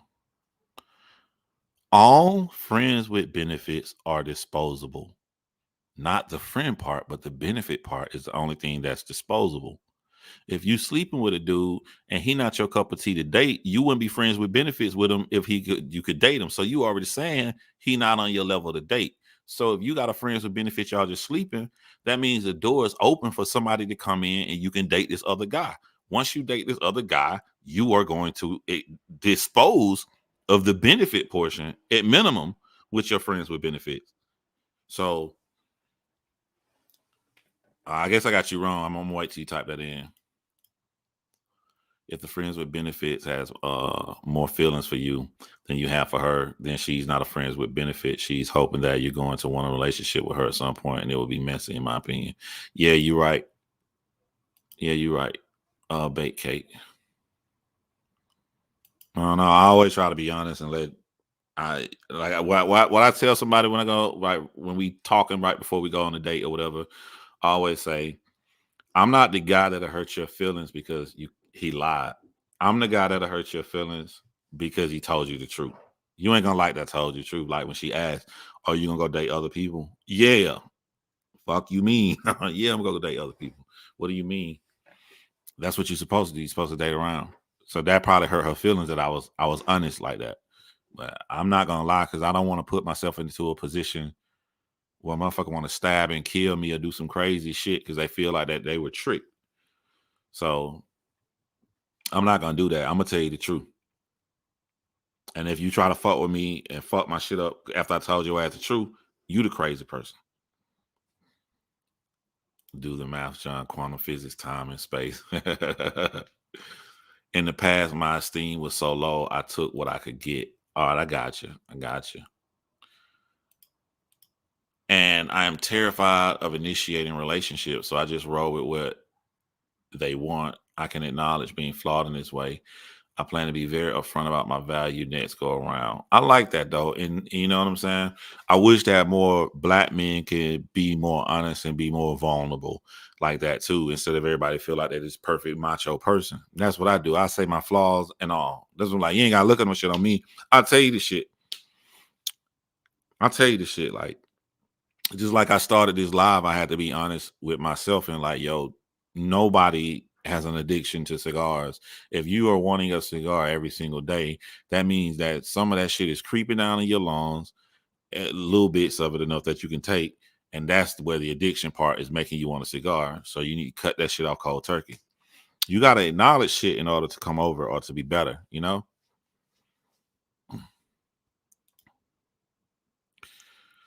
You're a good catch, though. So I can see why friends with benefit would catch feelings. Thank you, thank you, thank you. I don't know, maybe I don't know, maybe I got some. I got some flaws that I have to work out in a relationship. I try to grow from each relationship. Like when I was married, I thought men don't fucking cook. I'm not cooking shit. She gonna cook. I grew from that, and you look back in hindsight, like that's stupid. So the next relationship I got into after I was married, the girl I was dating, I cook for her every fucking day. And I enjoyed it. I enjoyed looking up recipes, trying shit. She would come back from work. I would have her favorite drink ready in hand when she walked through that door with the food ready. I thought I was motherfucking doing it, boy. You try to learn from different relationships. If I could take from that relationship what I learned, that I would do better in my next relationship.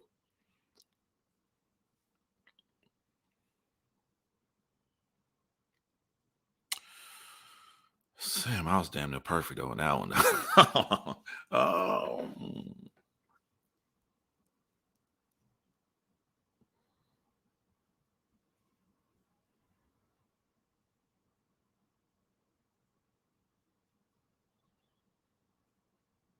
I don't know yet. I'll think of something.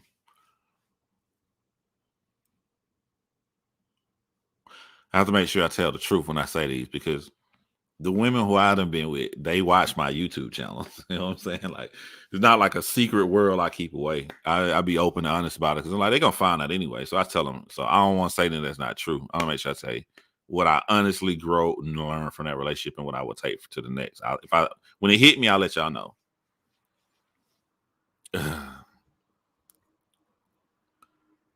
Do you accept? How would you feel, John, when women say that to you? They date other men. They should date other men. Everybody should date around. You date around and you find a person that you like. And then once you find a person that you're really into, then you guys become, exclusive with each other. You become monogamous, like it's just y'all two. But until you get to that point, I don't what's wrong with dating? The example I use when you say dating is the show Sex in the City. Harry, she dated. She dated. She went to date with that guy. She went to date with that guy. And then when she found the guy that she really liked, she settled down with him. And only did she cheat? I don't think she cheated on Mr. Big. She settled down with only him, but she dated. The point being, she dated. Like, yeah, I think that you should do that. Watching from the shadows. Yeah, you haven't had lived life unless you had your heart broken. Yeah.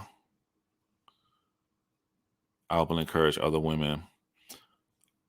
I'm in the talking to stage to date or talk to other men. We haven't agreed to be mutually exclusive. So do what you do.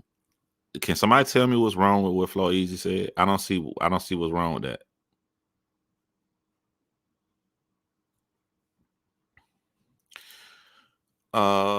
A year. Well, but it took me a year to date after I was divorced. But you gotta understand, I was separated before for 3 years.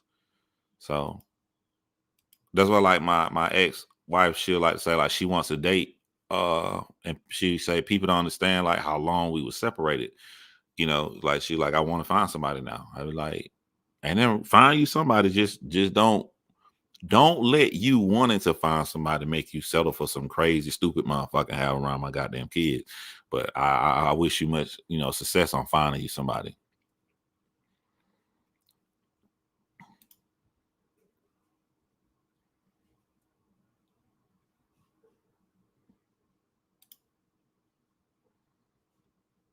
I'm not stopping my cigars. Maybe you smoking your cigars better than me, William. I think a lot. I think because I used to smoke cigarettes, you know what I'm saying? A lot of that shit was getting down in there.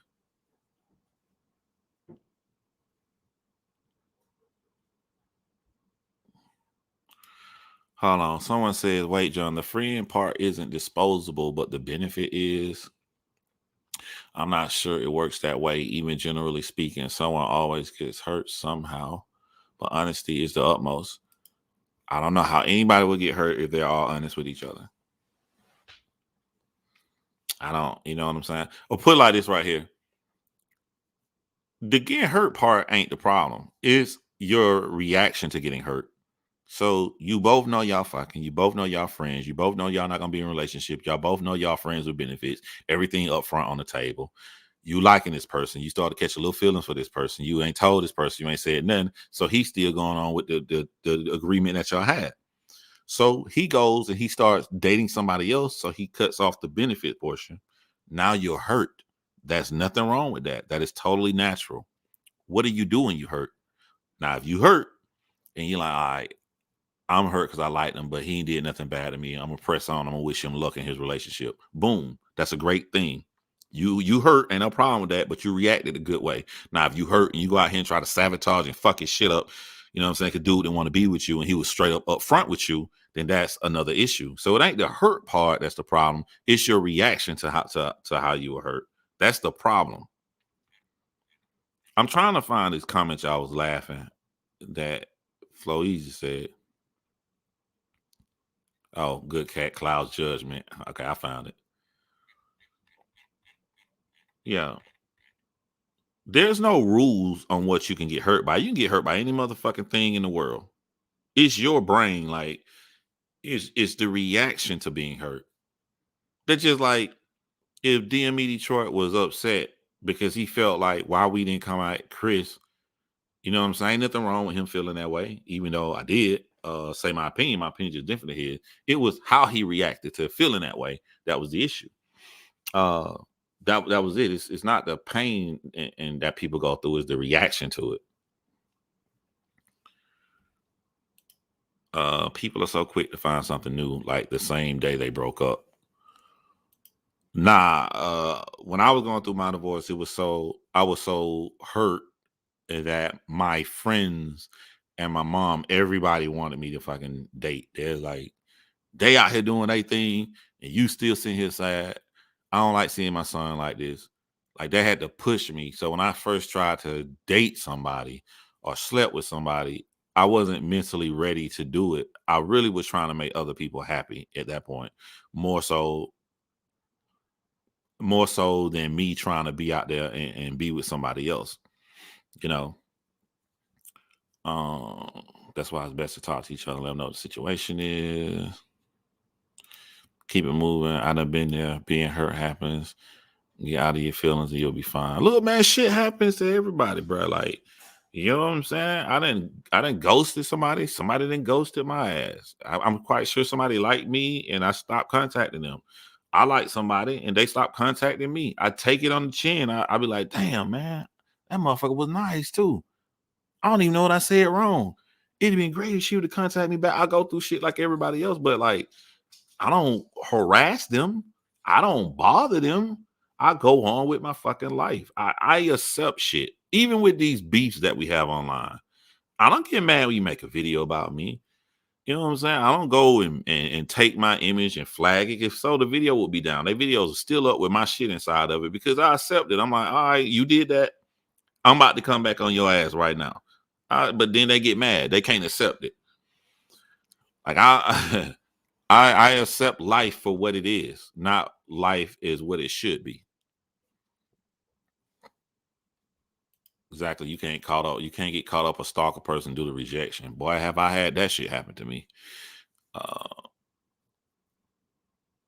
Keep talking, Queen. I'm learning. Not that I've been crazy, just attracted to crazy. Yeah. I don't make if I made all great decisions, I'd probably be happy in a relationship with somebody. I don't make all the great decisions, but I accept what I did to be in the positions that I put myself in. Hurt is a part of life. You can't take out your past trauma on someone you knew you were dating. Unfortunately, some men and women don't follow that. Yeah.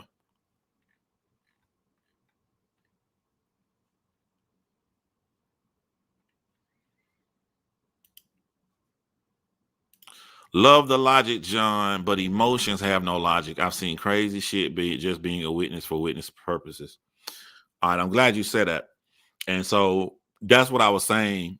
So I kind of was already saying what you were saying, Jen, when I said you can get upset by whatever you want to.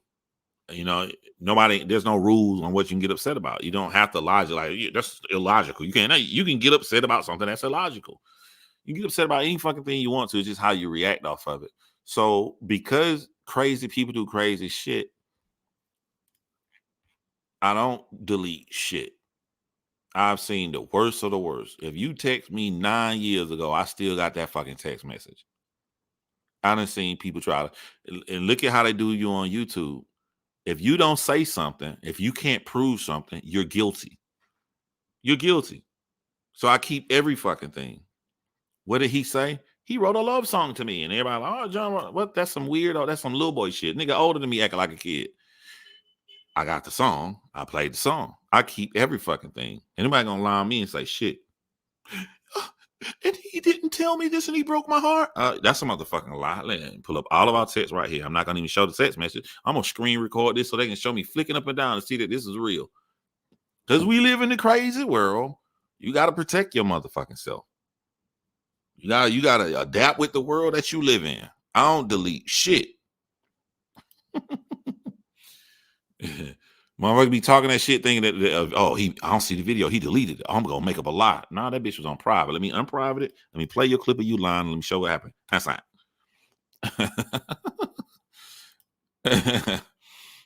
I left a woman who was really digging me because I was hurt over my first love dying. I regret that. Hold on.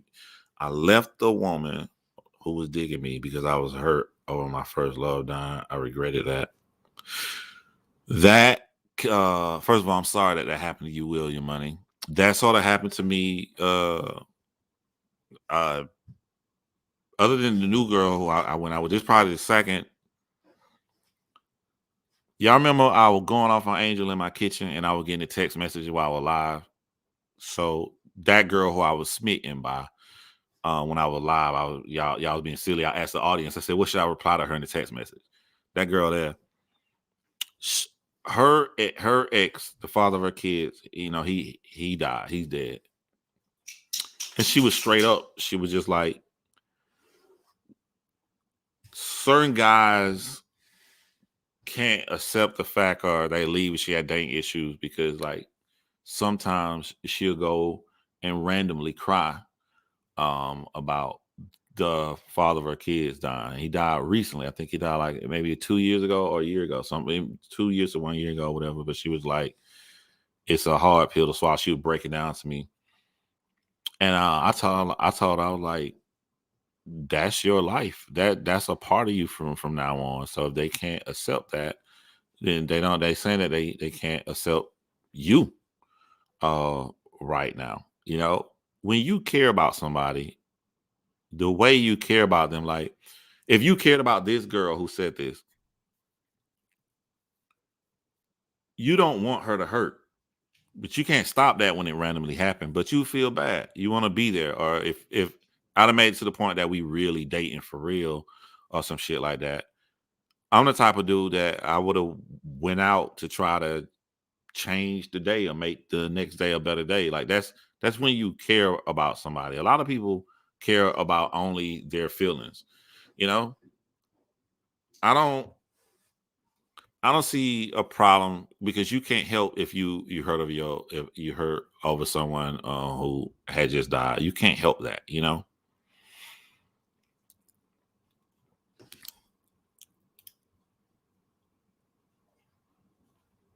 Yes, I remember you jumping off the live quick. Yeah, man. Yeah.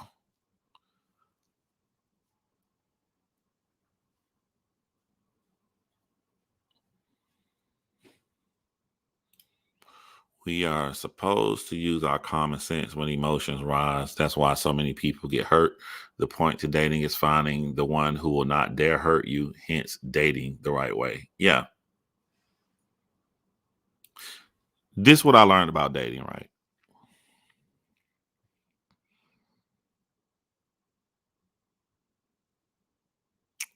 With technology, the way it is today, you always feel like you can do something later. You always feel like that. Before the technology craze, you meet somebody, they are already in your proximity or you would have never met. I can meet somebody in fucking Kansas right now if I wanted to.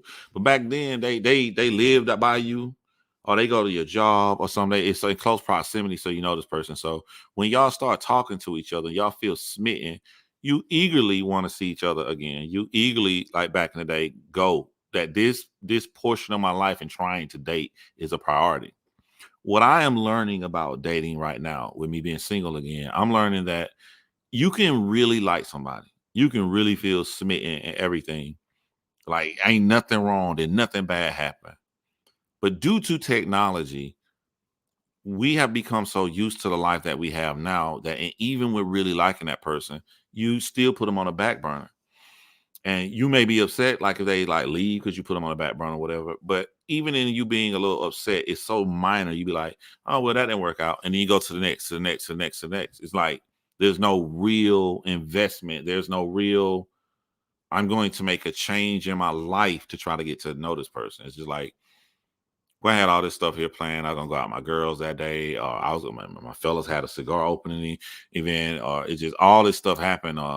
That you're gonna keep your life exactly the same, and you may try to shoehorn that person in, but if you can't, fuck it, it don't matter. And if they leave, he was really great, but I'll find somebody really, really great too. That's what I'm learning. And that may not just be dating today. That may just be dating at my age because by the time you in your early 40s, late 30s, you done been through, I done been head over heels in love. I done been cheated on. Most of y'all say I have cheated on. You done been through everything you can possibly go through. Whereas somebody who young ain't been through that, so they have a more idealistic approach where they feel happy when they find this connection with someone. But at this age, you can find that connection with someone that you can still not jump on that connection because you think that it's always tomorrow. Or well, if not, cool. I've been single. I'll stay single. That's what I'm learning the most about dating now. So I try to like I won't even at first it was all right, you gotta be in the same state.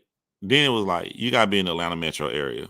But now it's like you can't even be on the other side because I know what that means. Like you can't live in Marietta, or you can't live in Stockbridge and I live in Alpharetta. That ain't gonna work because I ain't gonna see you on no fucking Friday. Because even though it ain't but 50 miles away on each end of Atlanta, that 50 miles gonna turn to a 2.5, 3 hour drive just to get through traffic. You're not doing that shit all the time. And then to get to know the person, you going on dates on the weekends. You're not getting through that motherfucking traffic. You're not gonna go see each other all the time with the requirement that it's gonna take the date. So it just gets smaller and smaller to where for me to take somebody serious, you gotta be in my vicinity to even get to those steps. Yeah, that's all drive that you stay the weekend. Yeah, it's like, it's just to get across town through the whole city. I don't know, man. Like, I don't know. I don't like putting rules on it because I got bad luck. I be like, I won't date nobody live in Stockbridge. I live in Alpharetta.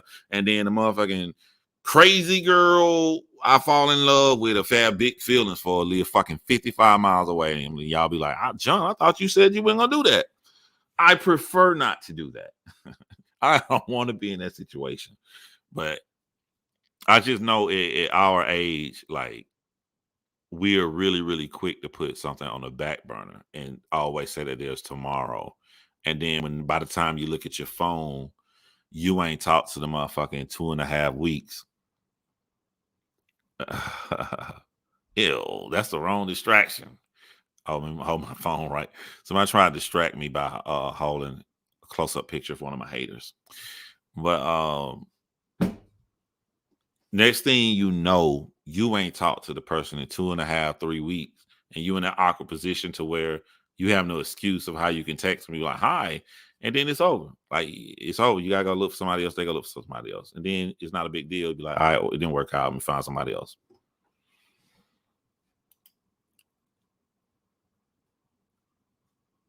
I don't know what beans are. Alpharetta is 30 minutes from me. Oh, you live in the ATL, Denise?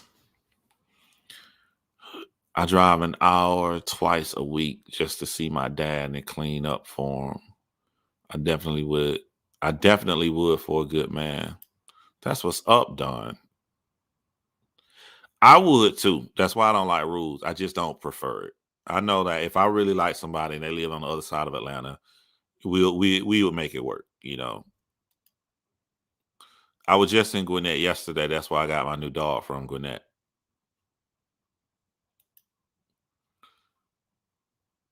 And matter of fact, from Gwinnett, see, I got the dog. It took me an hour and a half to get home. 2 wrecks on the interstate. Hour and a half. That shit crazy.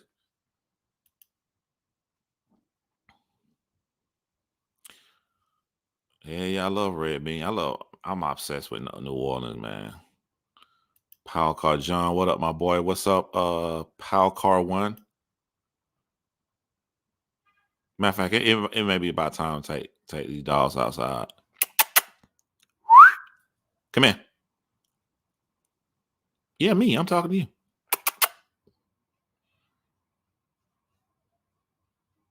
She don't listen to me at all. I've never had this situation, but I'm gonna enjoy. That's why I got her. I'm gonna enjoy training her.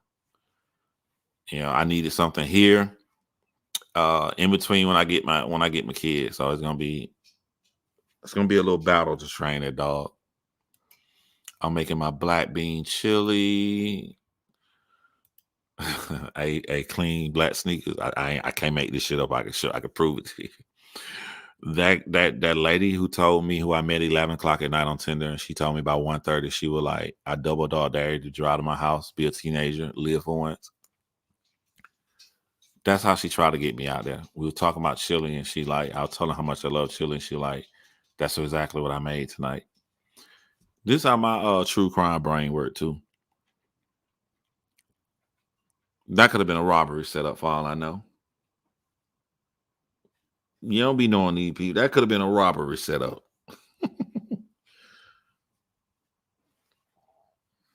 Ain't that right, girl? Ain't that right, girl? Yes.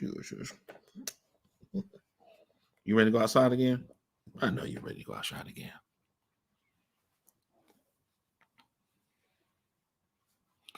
Oh, she did that before. Yeah. Yeah. Like the fuck I look like. Do I look like one of these people that be in DME Detroit chat? They hauled ass to your motherfucking house. You gotta pump the brakes on that. Yeah, the chili. I remember that funny Tom and Jerry episode where it was winning and all they had was a bean on the table. It's like, oh yeah, I remember that one too, man. Yeah, I'm gonna get up out of here, man.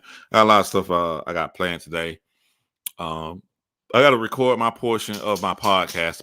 Podcast pick right back up. All I had to do was get into this house, so I got to record my portion of the podcast I'll be doing on Jody Arias and today, and then I'm making 2 songs for the album today. So yeah, and then I got a new dog. I got to fucking try to train.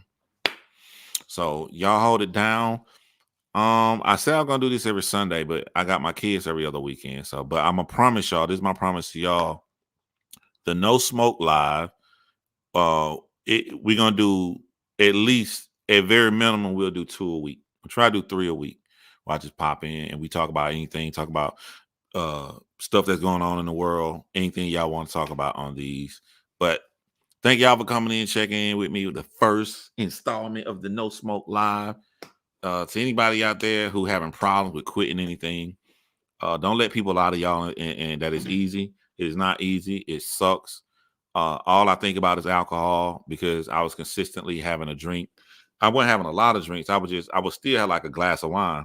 I would have something. So to leave it, like it hurts. It hurts my stomach. It hurts. It make me think about it. But when I get into those situations, I flip and turn it to a positive. If it hurt me too bad, I go to the gym. If it hurt me too bad, I'll go in there and start eating some fruit or do something like that. But I always do something. But the consistent thing, no matter what happens, is that I don't take those things.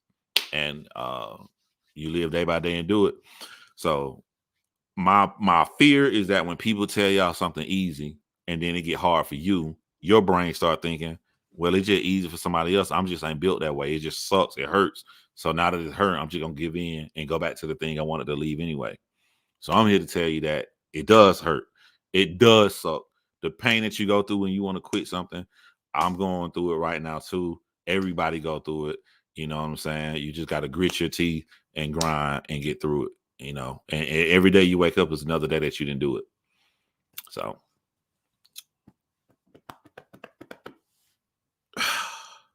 I check y'all out next time, man. Thank y'all for checking me out. It's been real.